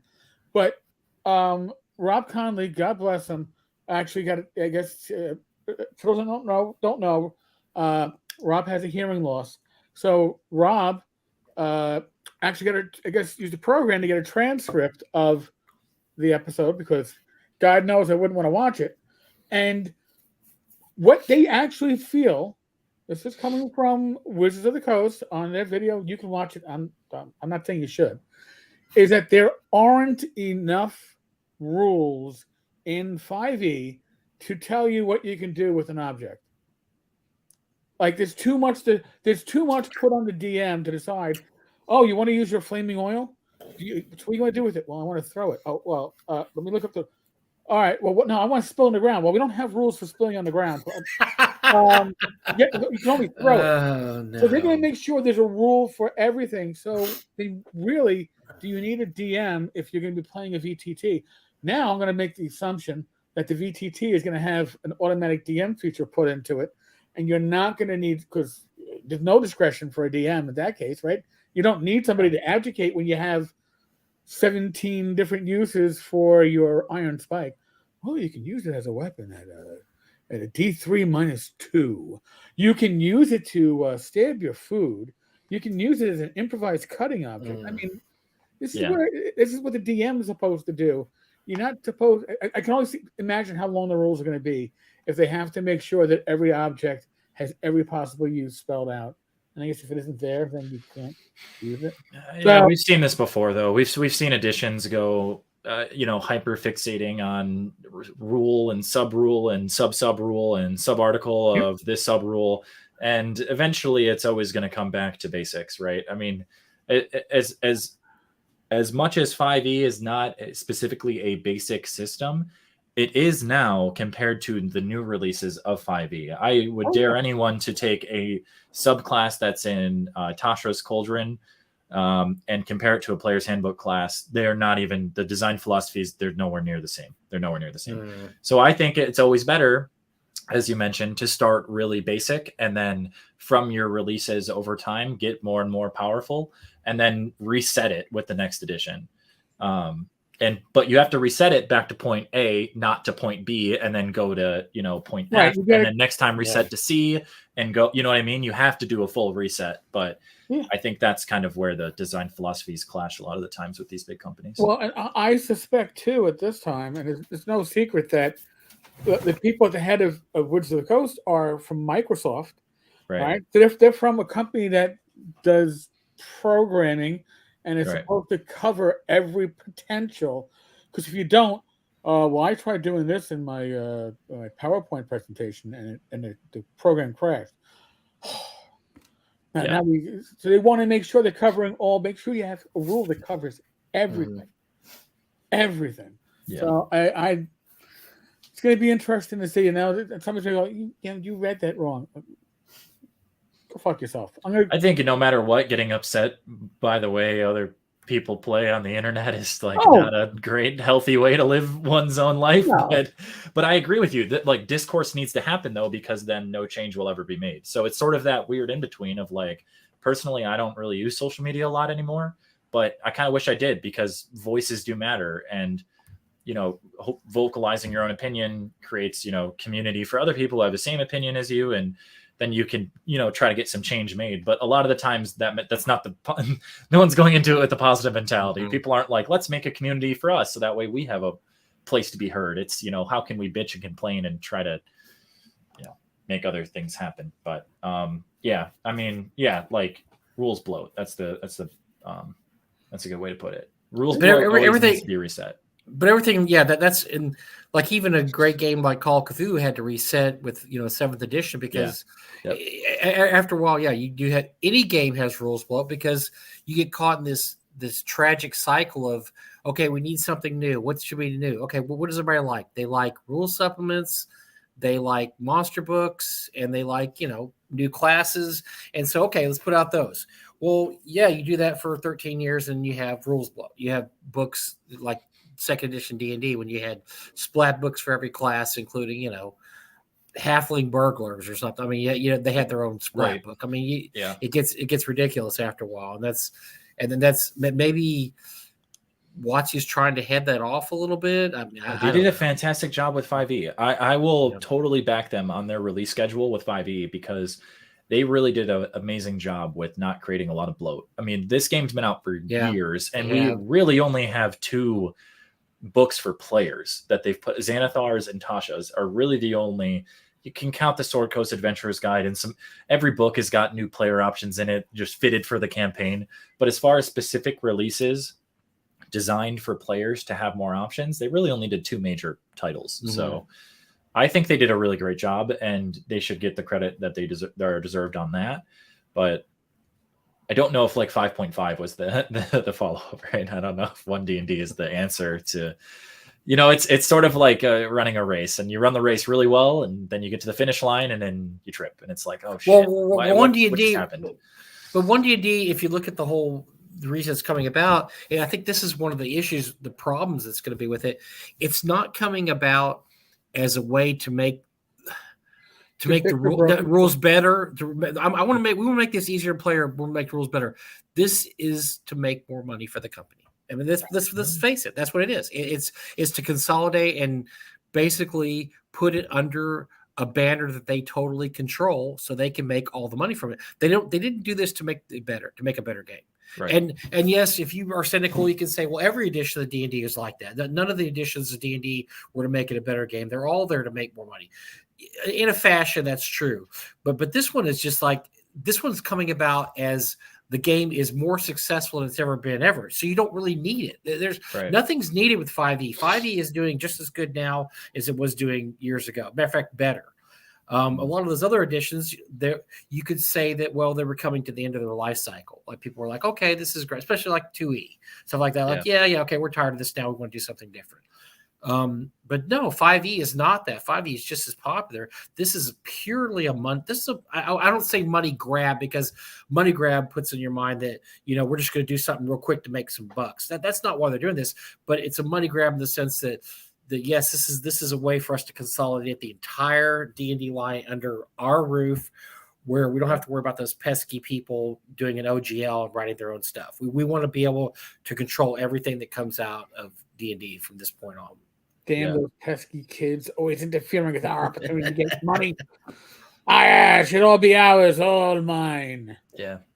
Yeah, whatever their personal philosophies and rationale are going into it, like I said, at the beginning of the show, it's all right. Everything will be fine. Everything will be fine. Everyone take a deep breath. Like the adventures will still be there. Whether or not I get my solo, the solo series, the trilogy that I have, it's probably all going to be published under 5e. Whether or not whatever they do with the next edition and everything, stories will be told. And that's really what's interesting is every edition that's come out. I don't think there's been an edition yet that's consolidated everybody. It always splits people because there's always people that like the older edition better. And I say the one exception to this, and not because it was a terrible game, but just because it didn't have the exceptions, was 4e to 5e. I think 4e to 5e was the one edition where I was like, yes, let's have a new edition. We don't like 4e. Right. But every other edition before that, first 1e, 2e, 3e, 3.5, whatever, they left people behind. People said, look, I like this better. I'm moving forward. I mean, there's plenty of people that stopped buying any D&D stuff in 2000 when 3E came out. I mean, I haven't bought anything. I have not played a new rule system since 2000. I've never played 3E. I don't like 3E. I don't like 3.5. 5E, I would play 5E, but I don't, I wouldn't run a campaign 5E, but you're always going to leave people behind because they're going to be perfectly satisfied with what there is. Yeah. Like I said, except the one exception probably being 4E to 5E, because I think a lot of people were happy to see that happen. So yeah, but when you have D&D Next or D&D 1 or new D&D and new D&D, you're going to leave people behind. People are going to say 5E works just fine for me. I have all the books. I don't buy I don't care about VTTs. I don't play online. I'm fine. So that's just the nature of the business, right? I mean, yeah, especially like talking about the VTT market. Like if a publisher is trying to corner the market on VTT, I would generally, and this is what a lot of publishers also would say, is I recommend looking elsewhere to corner a market, because people playing VTT, there's a very small market of people who purchase VTT products for third party. And I know I'm saying that there's going to be people in chat who are like, "Oh, I play VTT." Yes, but you also have to understand, like, I've spoken to every publisher possible. They do not make their killing in VTT. So, VTT is sort of not a we talked about this like before, a decision-making factor for most companies. Well, we talked about this before, Ben, a couple weeks ago, or I can't remember, it was last week, a couple weeks ago. We had Rob. We have Rob on last week? That was last week, wasn't it? It was last week, yeah. Oh dear God, it seems like a month ago. But vacation, Mike. But D&D was really so. There's been a few articles written about this. When the pandemic first started, D&D skyrocketed, and online play went higher than it ever has been. But as time went on, all these online groups started disappearing and they started breaking off. And there was a really good article written a while back about a guy talking about how when the pandemic started, everybody started working from home, he was playing in 3 or 4 D&D campaigns a week online because there was nothing for anybody else to do. And as time went on and the pandemic kind of went in the rearview mirror, these groups started dwindling and breaking up. And then pretty soon he was down to one group, which what he was at before the pandemic even started. So all this excitement about, hey, yeah, D&D online is going to be this huge hit. It's going to be big. It was big for 2 years. And then everybody's like, okay, well, I don't have to play online anymore. And then you had people that were never played before because they were just bored and they wanted something to do. Like, I'll play a D&D campaign. I knew a girl. I have a girl that's a really good friend of mine that did that. She loved D&D for 2 years because that was something cool to do online with other people. Mm-hmm. And she probably liked the social aspect of it more than, anything else. But once you could go back outside again, then there wasn't any reason to play D&D online again. So she was out. Yeah. Nowadays there's so many different, I know what they're doing with D&D Beyond and Roll20, everything, like for Wizards specifically, but there's so many VTT companies nowadays where there's a new Kickstarter every month of, this 3D VTT. And, it's kudos to them. They're always like already done by the time they go to Kickstarter, which is really awesome to see. And we've even, started to partner with a few of them. But yeah, I mean, most of the time, like as a publisher, it's like, here's our content. You guys, like, we can't hire someone to convert everything and put it in your own system. So the VTTs that come to us that say, we just need a manuscript and we'll code it ourselves, we say, great, here you are. We'll take whatever rev split you want, and then we'll call it a day. Because if not, it creates a headache for publishers. And that's why not as many third-party publishers may go to certain platforms, because they have to hire someone to input it, and it's a long process, and it's not profitable at the end of that road. You know, I told you guys I wasn't going to give you PR answers, so that's my answer. We don't like PR answers. We don't like PR. No. So that's the real on VTT. And so let me ask you another question too, as your unique position as a gamer, but also you have insight into the publishing industry, et cetera, et cetera. Let's say I'm Bad Mike, and I want to start publishing OSR games. Don't. No, I know. Well, that's what you tell everybody anyway. But I mean, is it better to use an existing old school system, or should you create your own old school system? Yeah, you should use one. Certainly use one that has an open game license. Pick one that you don't have to pay any royalties to, which is like all of them, I think. I don't know of many who would. That's number one thing when you're starting out a company. Don't bring on a bunch of partners. Don't, get your people paid by word, by cent, by rev split of income. Protect your financials, but pick a rule system and run with it, at least for like 3 products, especially if those 3 products are all going to be like a trilogy or something. Pick one rule system. It doesn't even have to be like the hottest one out right now. Pick one that well, because I've known people and publishers who have wanted to get into publishing, and they'll publish for game systems they don't know anything about, and then it kind of shows in their product a little bit. So, start publishing for something that you really love, and it'll show in your work a lot more than picking a game that you think you're just going to make more money off of. That makes sense, because I it was really interesting, because there's so many systems to choose from now. It's tough to sit there and say, I want to narrow it down to this system, because you don't want to alienate anybody that might, be playing another system. That's I know for a while, Frog God, we were thinking about doing more of just a generic old school style OSR before we finally kind of settled on OSE, just because OSE is right now is hugely popular. Right. But we thought, okay, well, let's just do quote unquote OSR. We'll just do old school, because really, once you have the stats in front of you, you can use them for any system. I mean, I can pick up a module for anything pre-2000 and run it with any other system. Oh, but I will say, this is a caveat to that. I'm glad you mentioned that, because I just randomly had this thought off of that. Make sure you pick a rule system. For God's sakes, do not start by publishing system neutral books, because no one will fucking buy them. No one will buy them. You think so? You think that's true? Yeah, I know it's true. I think you're right. Yes, you are absolutely correct, sir. Because I know a couple of game companies that tried to do that, and it didn't work out very well. It didn't work out at all. And I'm gonna say, if you're gonna do system neutral, it's gonna have to be like random tables, right? Shit like that. Don't do a system neutral adventure, because you're gonna fall on your ass. Well, one of the biggest reasons that Eldritch Enterprises failed was because they wouldn't choose a system, and they had a horrific percentile system that just nobody understood. That was supposedly really easy to use, but nobody used it. And they would have been much more successful just by saying, okay, we're going to do Labyrinth Lord or Swords of Wizardry or whatever system was out there. Fucking OGL, it's there. It's there as a tool. Or you can be like, if you have the knowledge, you can be like Stars and Worlds Without Number, and write without the OGL, but you're going to have to be, I think for Kevin at this point, he's written his core rules into different genres enough that it's an easy switch for him.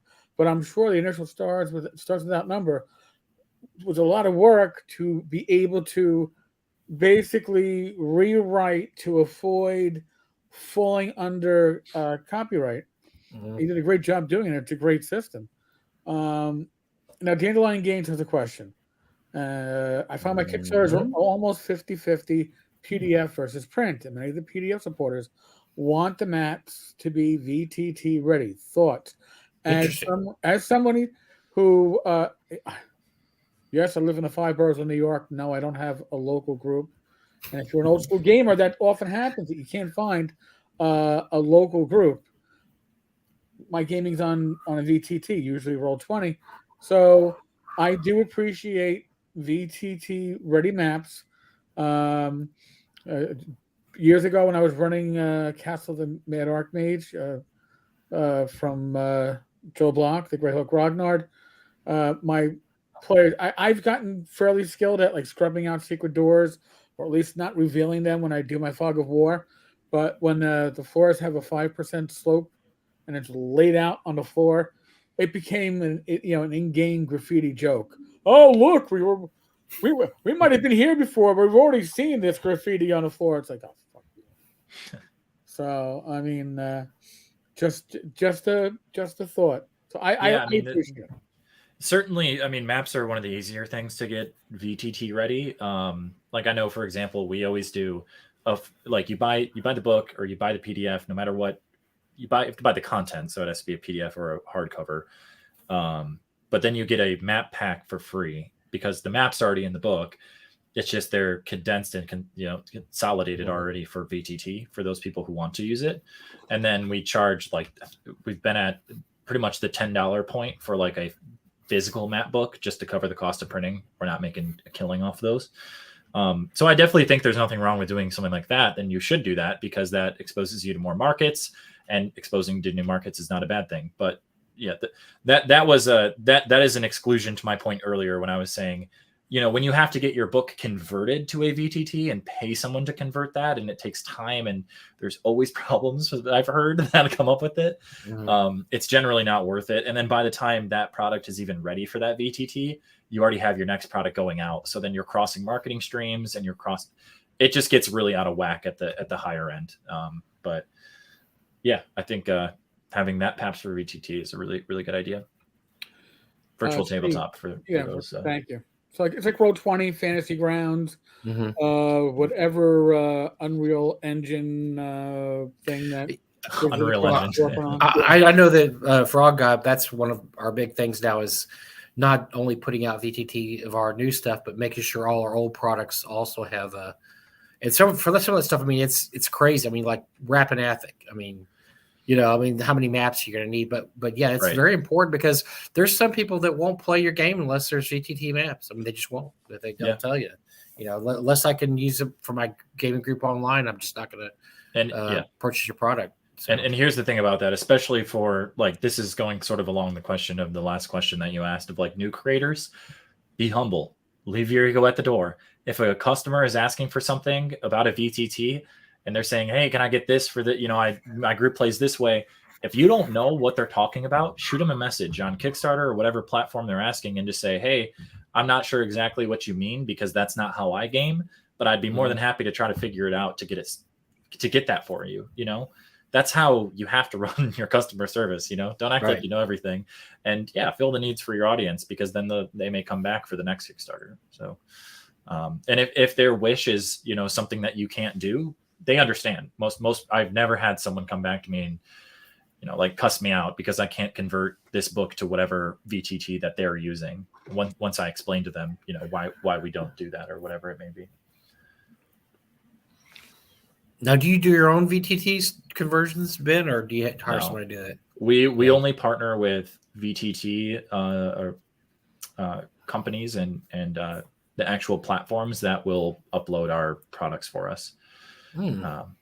That's just the easiest way to go for us. We're a small company. We've got, me and my dad, and then we got, layout designer, we've got artists and, all of that, but we don't have like a huge marketing team. The marketing team is this guy. We don't have, we don't have all that, it's a small company, it's a small business, and it's a small business in the RPG world. So, it's not like, there's not a lot of funds to go around for that. But. Yeah, sometimes people forget how niche niche game or RPGs really are. I mean, even though it's huge, it's still a niche. How much do they charge? If you're talking about VTT, like someone converting a product to VTT, I don't really know because I've never hired it out. But what I have heard is people do anywhere from a percentage cut of the purchases on that VTT platform. That's a pretty common one. Or they'll pay you a flat fee to just do it, but I'm not exactly sure. I wouldn't be the one to answer that, unfortunately. I mean, personally, in my opinion, I would say giving a percentage is a win-win for everybody because for the publisher, it's a market that you weren't accessing before. So any money that you're making for material that you've already published or are just publishing standard, this is an extra market for it, and therefore extra income. And this way, the person that's doing your VTT conversion is incentivized to do the best job possible to make sure it sells as many copies because it becomes an evergreen income source, even if it's minimal. Yeah. So I think something like that is a fine like royalty to pay because, like Eric said, it's money that you wouldn't have had otherwise. So, giving out X percentage of that seems fine. Holy crap! I think I finally caught up. All right. So look at us. Now we're gonna get to the really important stuff here. God. So how about those Detroit Lions? Oh shit! I knew you were gonna say that, dude. Look, we have our team out there, when we don't have a million injuries, we play really well. And no one did you watch the Thanksgiving game? Yeah, I did. Honestly, look, I'm not down on the Lions. My fantasy team, I had Swift. Hey, we got some guys. Yeah, Swift. If he didn't get hurt all the time, we're not paying him. There's no way. There's no way. But he's a good running back. He just look. In my Madden replay, Swift led the league in rushing. So I don't know. Maybe I'm just playing him better than his coach is, but because he doesn't get injured in Madden. He doesn't get injured. I turn Madden over and over injuries again. off. I turn injuries off in my Madden. Well, of course you do, because that's the right way to play Madden. Who wants to get their franchise players injured in Madden? It's a video game. So I'm just happy to look at the standings. They're 4-7. I didn't realize they were that bad. I knew they were bad this year, but I didn't realize that bad. Yeah. What are the Vikings doing on the top of that division? That's awful. But look, as long as you guys finish better than the Packers, that'll be great. So you just need to finish better than the Packers. We will for sure. So here's the thing about the Lions. All right, historically, I'll be the first one to say it. Poverty franchise, just absolutely cannot get out of their own way.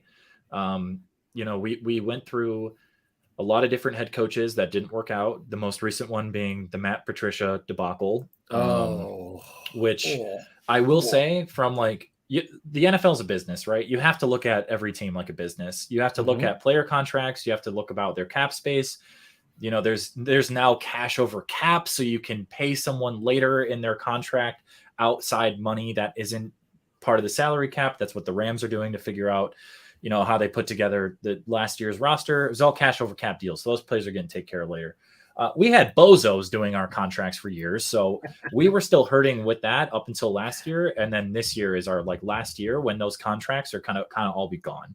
So next year is my true, that's judgment season. That's judgment season for Dan Campbell. Who do they have in the front office that's different though? I've been living with Jerry Jones, that idiot, for 25 years. Yeah. As long as he's there until he dies, they're going to be a shitty franchise because he's a terrible GM. So who do the Lions have there? And unless they have somebody different, it's the same problem with the Lions. They got to have somebody new. So it's Brad Holmes. Brad Holmes came over from the Rams. He was a big part of the Super Bowl building team. He drafted Cooper Kupp, Aaron Donald, Jalen acquired Jalen Ramsey. He was a big mover and shaker in the Rams front office for the Rams, and it worked out for them. He doesn't use that same mentality of just bring in a bunch of free agents and let's make a run at this.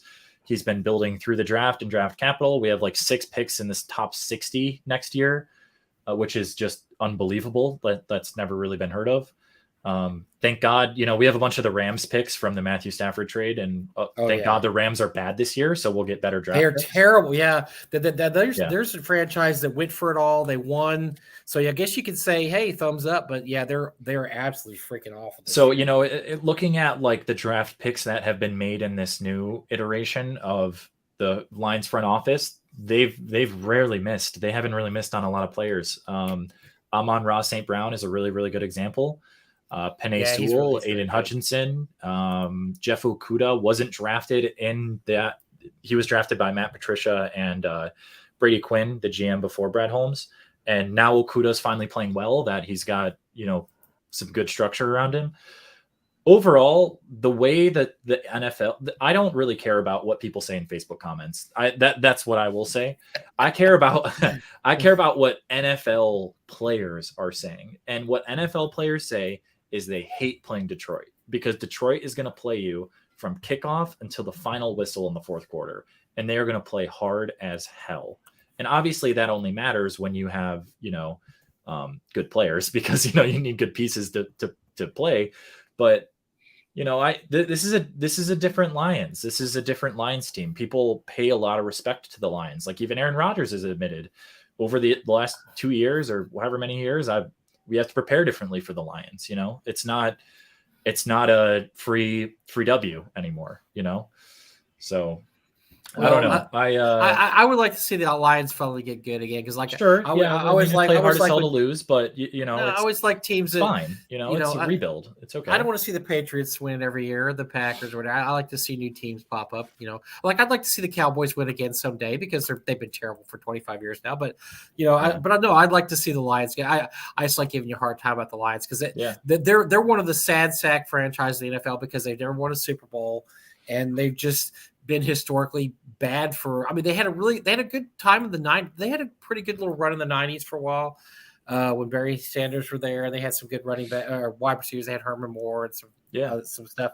But yeah, they've just been terrible for so long. And what I always say is like James and Chad, a former Lions fan, I agree. If someone doesn't want to be a Lions fan anymore, that's fine. I don't fault anyone. But personally, Pete. And this isn't like directed towards anyone, but you have to distinguish old Lions versus new Lions. There's no doubt that Martha Ford absolutely didn't care. And the Ford family just wanted to use the Lions as a paycheck. Sheila Ford is in power now. She's the one who's making all the decisions. She's a former athlete as well. Chris Spielman's in the front office. Barry Sanders is really involved nowadays. You got, hard-nosed football guy at head coach who's more of a player's coach. And then you surround him with, ex-players as defensive coordinators to have a different locker room and a different, voice of the team. It's just you can't say it's the same old Lions, because it's not. It's a completely different organization and a completely different team. So I'm not saying it's going to work out. I'm just saying it's a different iteration and they're trying something different, Listen, you're looking at somebody who is a lifelong Jets fan. Yeah. I am looking at a season where they are 7-4. And they're still third in their division, along with the Giants, who are 7-4, well, and then third in their division. The only two divisions in either conference that no team has a losing record is in the East. It's crazy, and no one expected it. No, I certainly didn't. The Jets are 7-4 after sitting their number 2 pick as a quarterback, not just sitting him, inactivating him. And going to their third string and going, hey, dude. Well, you know why they did that, right? They owe him money. Because of that. They sat him because at the press conference after the Patriots game, where they didn't get a single touchdown, and it was 3-3 lost by special teams.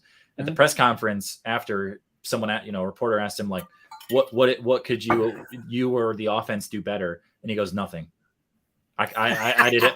And everyone was like, you didn't fucking move the ball. You had like 20 yards. What do you mean you couldn't do anything perfectly better? Except for the fact that we were perfect at doing absolutely nothing. I saw that game, and when I saw the return for the touchdown, I was actually like, you know what? That's how this game deserves to end. The game deserves to end this way, because both teams played the shittiest football. I thought defense was good on both sides. But the offense on both sides was the shittiest offense I recall. I'm glad it ended with a special teams win, because people underestimate special teams. Special teams is arguably one of the more important pieces to a football team. I like to say, Ben, that I give you a hard time being a Lions fan, but I'm very proud of you because you are a loyal fan. Oh, yeah. Unlike by the way, unlike my kids who were all Texans fans, because I thought that'd be great if Papa likes the Cowboys. We're all going to be Texans fans, and so they've all been Texas fans for the last 10 years. They stink, and they've got this to show for it, and not one of them cares about the Texans anymore at all because they're so god awful. So at least you still care about your team. They've all given up on the Texans. They moved on to whatever. And my grandson now he's a Seahawks fan because they were like, yeah, you got to be a Texan fan. He's like, I'm not being a Texans fan. So he took on the Seahawks because I love being an underdog. You know, I think being an there's certainly something to being an underdog, and like a lot of football, what athletes in general, or anyone with a competitive drive would say, like, I play better with a chip on my shoulder, or, I need that, like that to spark, and definitely growing up, like in my sporting endeavors and even in like my professional endeavors, I love having that chip on my shoulder. I love being counted out. There's something for loyalty. There's something that's said for loyalty, and there's always something sweet about. I was trying to explain to people, like, people that don't know sports don't understand why you're not just a front runner fan every year. Like, what I don't understand, like look at basketball. Basketball fans are almost always front runners. Like, whatever team LeBron goes to, that's what their team like. Whatever names they go to, and they switch teams back and forth. They don't stick with a team forever because basketball is weird. Usually the same team. I think the same 10 teams. There's been 10 teams that have won a championship for like the last 40 years. You have like one shots, like the Mavericks won one year and stuff like that. But other than that, it's the same teams. But football is different. Football, it's like, it's always changing. The teams get better, teams get worse, and somebody was asking, like, why would you want to be? I don't understand why you're still a Cowboys fan. Like, you can't do anything about it. That's just what you are. I mean, if you switch teams. I remember reading the story in National News. It was hilarious. This guy, he was always a Bengals fan for years and years, and finally, so he decided he was going to be a Steelers fan because he's like, the Bengals suck. The Bengals suck. They're always going to suck. Well, why am I going to be a Bengals fan? And so the Steelers fans had this big thing where they welcomed him in. He burned all his Bengals stuff. The Steelers fans like, yeah, you're a Steelers fan. They gave him all the Steelers stuff. He got sent all these jerseys. They brought him to a home game. He watched the game. Well, look at where are we now? The Bengals are good. Right. Or they're pretty good. The Steelers are not good. So this idiot, all he had to do was wait a few more years, and his team is actually good now. They have a good quarterback. They've got a good, coach, good team, and the Steelers are on their way down. They have nothing now. So this idiot guy threw his fandom away so he could be a front runner for 3 or 4 years or whatever. And that's why you just can't do that in sports. You just got to stick with your teams. Like my grandson was like, when they last year when the Seahawks traded Russell Wilson, he's like, Papa, I don't know. It's going to be hard to be a Seahawks fan because he's more of a Russell Wilson fan. I said, no, you're a Seahawks fan. You're not. Yeah, but say, look how bad they are now. They're horrible. Russ looks terrible. He looks like garbage. This is one of my favorite parts about the Denver season. One of my I knew him. We weren't like very close friends, but one of the Broncos wide receivers, his name KJ Hamler. For anyone who doesn't know football, he's a shorter guy, speed guy, more of a vertical guy. But he went to my high school. He was a grade younger than I was. And like game 3, Russ misses him in the end zone, wide open. And KJ takes his helmet off and throws it on the ground. And it's like, let's fucking Russ, what the fuck?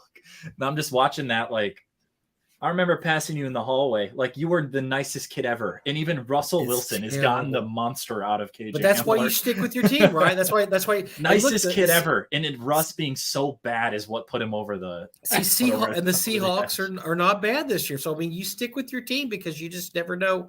I mean, look, I stick with the Cowboys because Jerry Jones could die of a heart attack tomorrow. I hope he does. I hope he just keels off and dies sooner rather than later because he's terrible. He's been a terrible. I do not follow the views of talking shit. Like to put out there.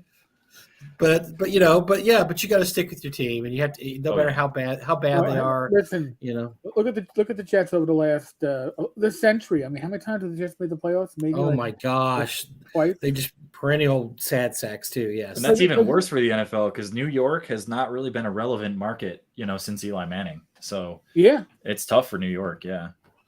It sucks. I mean, those big cities, they want them to do well. Yeah. They really want them to do well. And they've been hoping the Knicks. They've been wanting the Knicks to be good for years. Knicks just suck every year, though. Yeah, they've been wanting the Knicks to be good for a long time, but thank goodness, because I hate because they play in Madison Square Garden, right? Yes, they play in the Garden. I mean, you can't be shit in the Garden, but they are. So the Nets play in Brooklyn. Yeah. Actually, the Islanders have a new stadium now, and that I'm not an Islanders fan. I was always a Rangers fan there, but you know what? I'm willing to go see some Islanders games. I may become a fan when I can go to a game, buy affordable tickets, and park, as opposed to take the subway without my extra piece of jewelry on my waist because I'm looking at the Well, they're moving the Bears out of Chicago for that reason. They don't want to be in the city of Chicago anymore. Yeah. Whoa, really? I didn't. The Bears. Oh, yeah. You didn't hear any of that? Yeah. No. No way. That's the Soldiers Field. They can't move Soldiers Field. Come on, man. That's classic. That's a classic. There's a lot of really, really strict rules in Chicago. I would urge everyone to do their own research on this because I don't know for sure.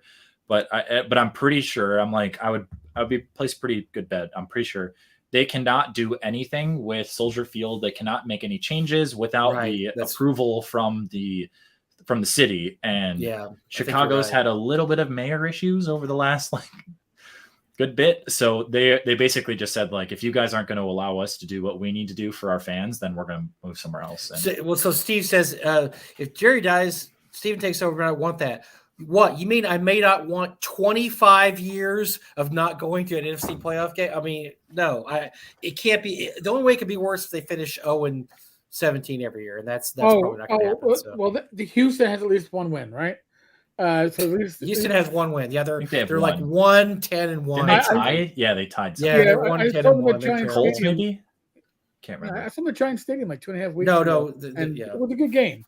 In that Houston lost, and of the four of us that were there, the person that organized this is a huge Houston fan, and she was all excited for I don't know, all of 10 minutes when the game was close. 8.5 minutes. Great. Yeah. And then it was she's like, no. I'm like, sorry, Michelle. So what are they going to try to move Soldier Field or just have them play someplace else? I don't get it. Yeah, they want to. Well, they want to build a new stadium, and they probably need to. They probably need to. They need to. They probably need to. I mean, I hate that. I love having the history of Lambeau Field. You love having these old stadiums, but after a while, they're just eyesores. I mean, I as much as I love the old Texas Stadium and the Cowboys won so many games there and so many NFC Championship games there, it was not a great place to see a game at all. Now the new place is horrible. It's absolutely fucking horrible. It's garbage. I won't pay to see a game in the new Texas. Not every stadium can be SoFi Stadium in LA, where it's it's just terrible, massive compound of entertainment. Yeah.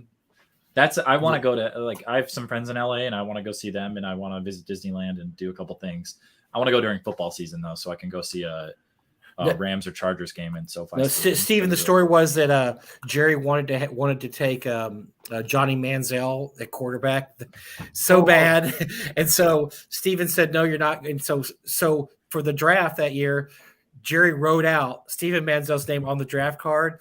And before he got to the top, they grabbed him and yanked the card out of his hands. Steven and everybody else said, and instead they ended up taking an offensive lineman who was all pro. He's been all pro every year since.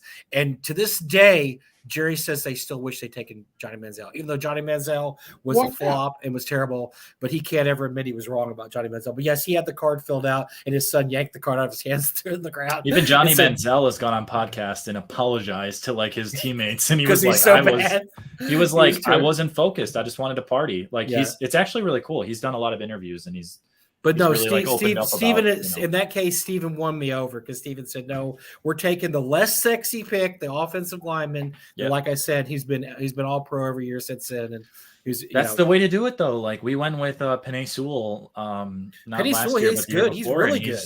Amazing. Yeah. One of the better, like him, Tristan Wirfs for the Bucks, Creed Humphrey's a great center for Kansas City.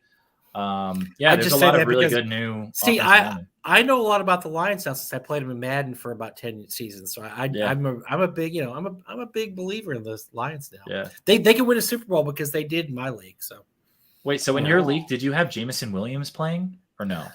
No, I did play Goff, and let me tell you, it's almost impossible to not throw 3 interceptions a game with Goff as your quarterback. He's not that great, but he doesn't do it in real life though. He's usually pretty good about it. Yeah. He's just you'll have one a game where everyone's just kind of like, what? He's a baffling quarterback because he can have a great game and he can have an absolutely terrible game. Yeah. And there's just no rhyme or reason to Goff. And that's I'm sure that's why the Rams wanted to get rid of him. I'm telling you, man, whenever our team is like, I know the NFL is the next man up league. Like you're going to play in, everyone's going to play injured. Everyone's going to play with, players off the bench or, some practice squad players a week. But I looked back before the show. I did my preparation. I looked back and I looked who we had in during the Dallas game. All our practice squad wide receivers were the ones playing. Amon-Ra got injured. Oh, yeah. I didn't know any of it. Like I said, I played 10 years of Madden Lions, and I had no clue who the players were on that sub game when they were playing them. Yeah. I wanted to win though, so I didn't care. Let's beat this practice squad guys. So, I'm sorry we chased all our listeners off with our 15 minutes of football cock, but we can finish with D&D. We can talk football. Some weird game. Well, let's talk about your. We'll talk about your. You told us about your products coming out. How about why don't you tell us the conventions you're going to go to in the next year or so? You're going to North Texas. You're going to be a special guest in North Texas. We will be at Chaosium Con. Yes, the new con. This will be the second year that's in Michigan, right? Yeah, it is. We unfortunately had to miss it last year, but we will be there this year, which we will. I don't know what I'm allowed to say, but we are in the process of getting a license with Chaosium. I think that's all. I don't know. Like I haven't been told I'm not allowed to say anything, so I'm just gonna go with it. But yeah, that's the goal is to get. That's good. To get some Call of Cthulhu products out, which would be awesome. I know Ben Burns has done great doing that the last 5 or 6 years. He's put some great stuff. Personally, it's like a personal thing too. Like at this point in my RPG career, I really love writing source books and solo adventures. That's kind of the niche that I found myself in. And there's a lot to be explored with Call of Cthulhu solo. So that's a cool, I think, new venture that we could go into. We will be... I think I'll be at Gen Con just like going as a guest. We're not going to bring the company or anything like that, but I'll be there as a guest. Gamehole Con we go to every year. But yeah, we slimmed down on conventions a little bit. We are looking to add some new ones. I would like to go to PAX Unplugged, but I think if we did that, I would want to get some like other publishers maybe in on it, like Frog God or Nord, and like share some space or something. Cause it's a big venue. It's huge. Yeah. It's an interesting, it could be a good market. Long Con. My dad went to Long Con this year. He loved it. Said it was amazing. I hated missing that so much because it sounds like they had a blast there. So. Yeah, I know. I was a little jealous. But we had try to make it next year.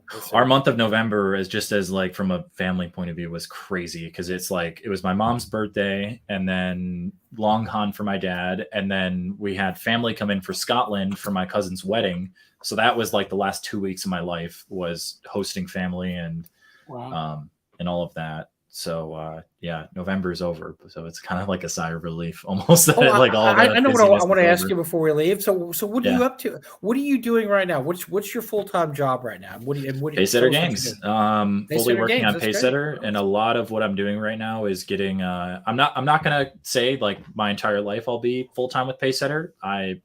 Like I said, I will always be honest with the audience. It's hard to make a living in the RPG industry as your full-time job. I think that's no secret to anyone. But the last like few months have been a lot of like it's been like a reload. Like we've gotten a lot of manuscripts ready to go out the door, so that way for the next year we really don't have to worry about that aspect of publishing. which is a large part of it. But yeah, that's what I've been doing full time. I play. My week is Monday through Friday. I work for Pacesetter basically all day. I raid in World of Warcraft at night. On Saturdays, me and my friends play D&D, and then we watch UFC, whatever fight card is up that weekend. And it's ridiculous. What a ridiculous life, Eric. Do you hear this shit? That's all I got. It's literally all I do. Youth is wasted on the youth. During the summer, we'll go, like there's a lot of lakes in Michigan. So, we'll go out a boat, go fishing. God. We go up north and go fishing, go hiking up north. All right. Mike, do you feel old? Do you feel old? I just feel ridiculous. I like, what the hell? You know what I was doing when I was his age? I was going to school. I had a full-time job, which I didn't like, by the way. I've already graduated. It wasn't in the work of the game industry. I was going to graduate school, and I was working a terrible job. So yeah, I have thought about grad school too. That's a good point you brought up. I have thought about getting my MBA, but I'm not sure if I want to. I haven't decided on that yet. You know what? You're young enough. You got a lot of time. I don't like to rush anybody anymore because people are doing things later and later in lives nowadays. So you got plenty of time. Yeah. Unless you have a kid, in that case you have no more time at all. You're finished. You're finished. No more money. That's why I'm trying to get as many manuscripts done as possible. So that way, 10 years from now, I can look back and be like, oh, I did write this module. Perfect. I don't have to spend as much time on it. There you go. Yeah. It's ready to go. Yeah. That's all I got. That's my life. And look at that. And we're coming up on exactly the 2-hour mark. That's crazy. It's literally ticking to 2 right now. Yes. This is great timing. This is like, folks, Mike and I have literally known Ben for, oh my God, how many years is it now? I want to say my first NTX was 2016, I believe. So I think that was my first NTX. So I think that yeah. No, your first NTX was not 2016. It must have been because that's when I think it was my senior year of high school was my first one. Maybe it was junior year. Maybe it was 2015. It was still in the old building. So yeah, it was, or the Marriott. It was in the Marriott. So maybe it was 2015 because I wouldn't have gone the years before because of baseball. I couldn't go because of baseball season. Maybe it was junior year, but yeah, 2015 and 2016. So yeah, he was a youngin'. He couldn't legally buy alcohol now. Yeah, I remember show. Look at that. Why am I not drinking any wine, folks? Well, 2 reasons. One, I don't have any red wine in the house. My fault. But 2, I always forget to chill my red wine. I like my red wine chilled. So I drop. Oh God, of course. And Ben gives me the speech. Now I like my wine cold. I'm sorry, it's just how I am. It's got to be bubbling, man. That's how it is in Italy. It's too goddamn hot to do anything with it. So it just drink it at room temperature. I drink my wine with the ice. What is it down like wine was in the old ages, where they drank it instead of water just because it was cleaner than water.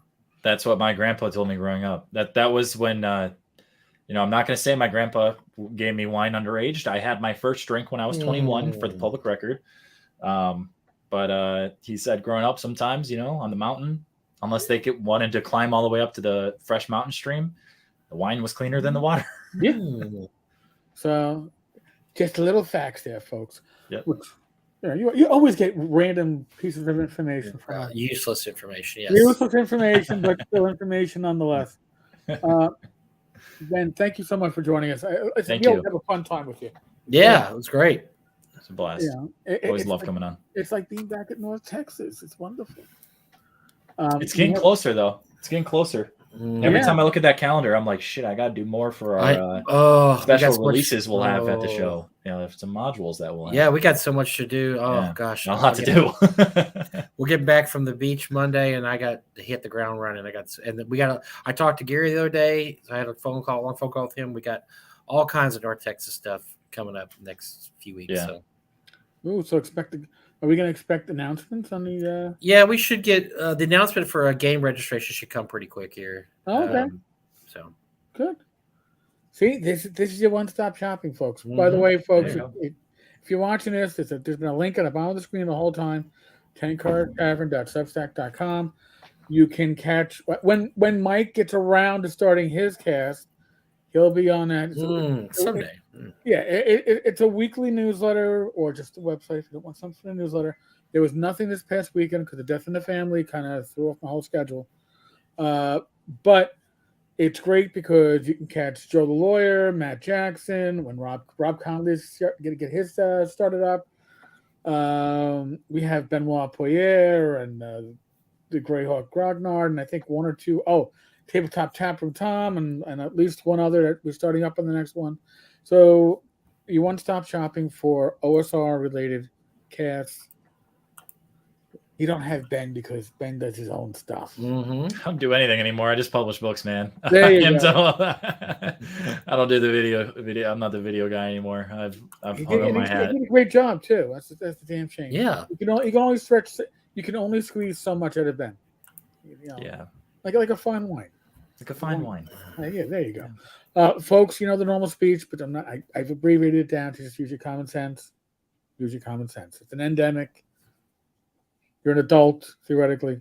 Use your common sense. Be safe, be well, God bless. Roll the dice, roll them well. Tomorrow night, we will return to the Discord at 9 p.m. for a nice little hangout. Friday night? Tomorrow night, Thursday night. Oh, what about Friday night? Not Friday night. Friday night there is no live stream. I went. No, what's not his days? Yeah, no live stream. No live stream on Friday because Friday night no. I will be in New Jersey. I will be in New Jersey for a comedy show, and I'm staying the night because I don't feel like driving back tipsy.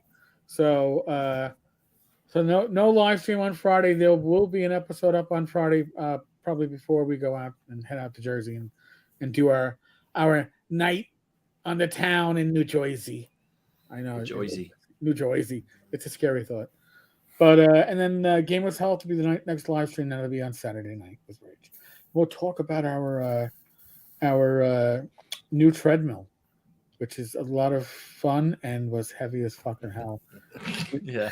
Oh my god. No wonder when they dropped it off, it was just like ka-dunk and ran. They were like, "We got to get out of here." Yeah, it's like, oh fuck, I have to bring this up by pieces.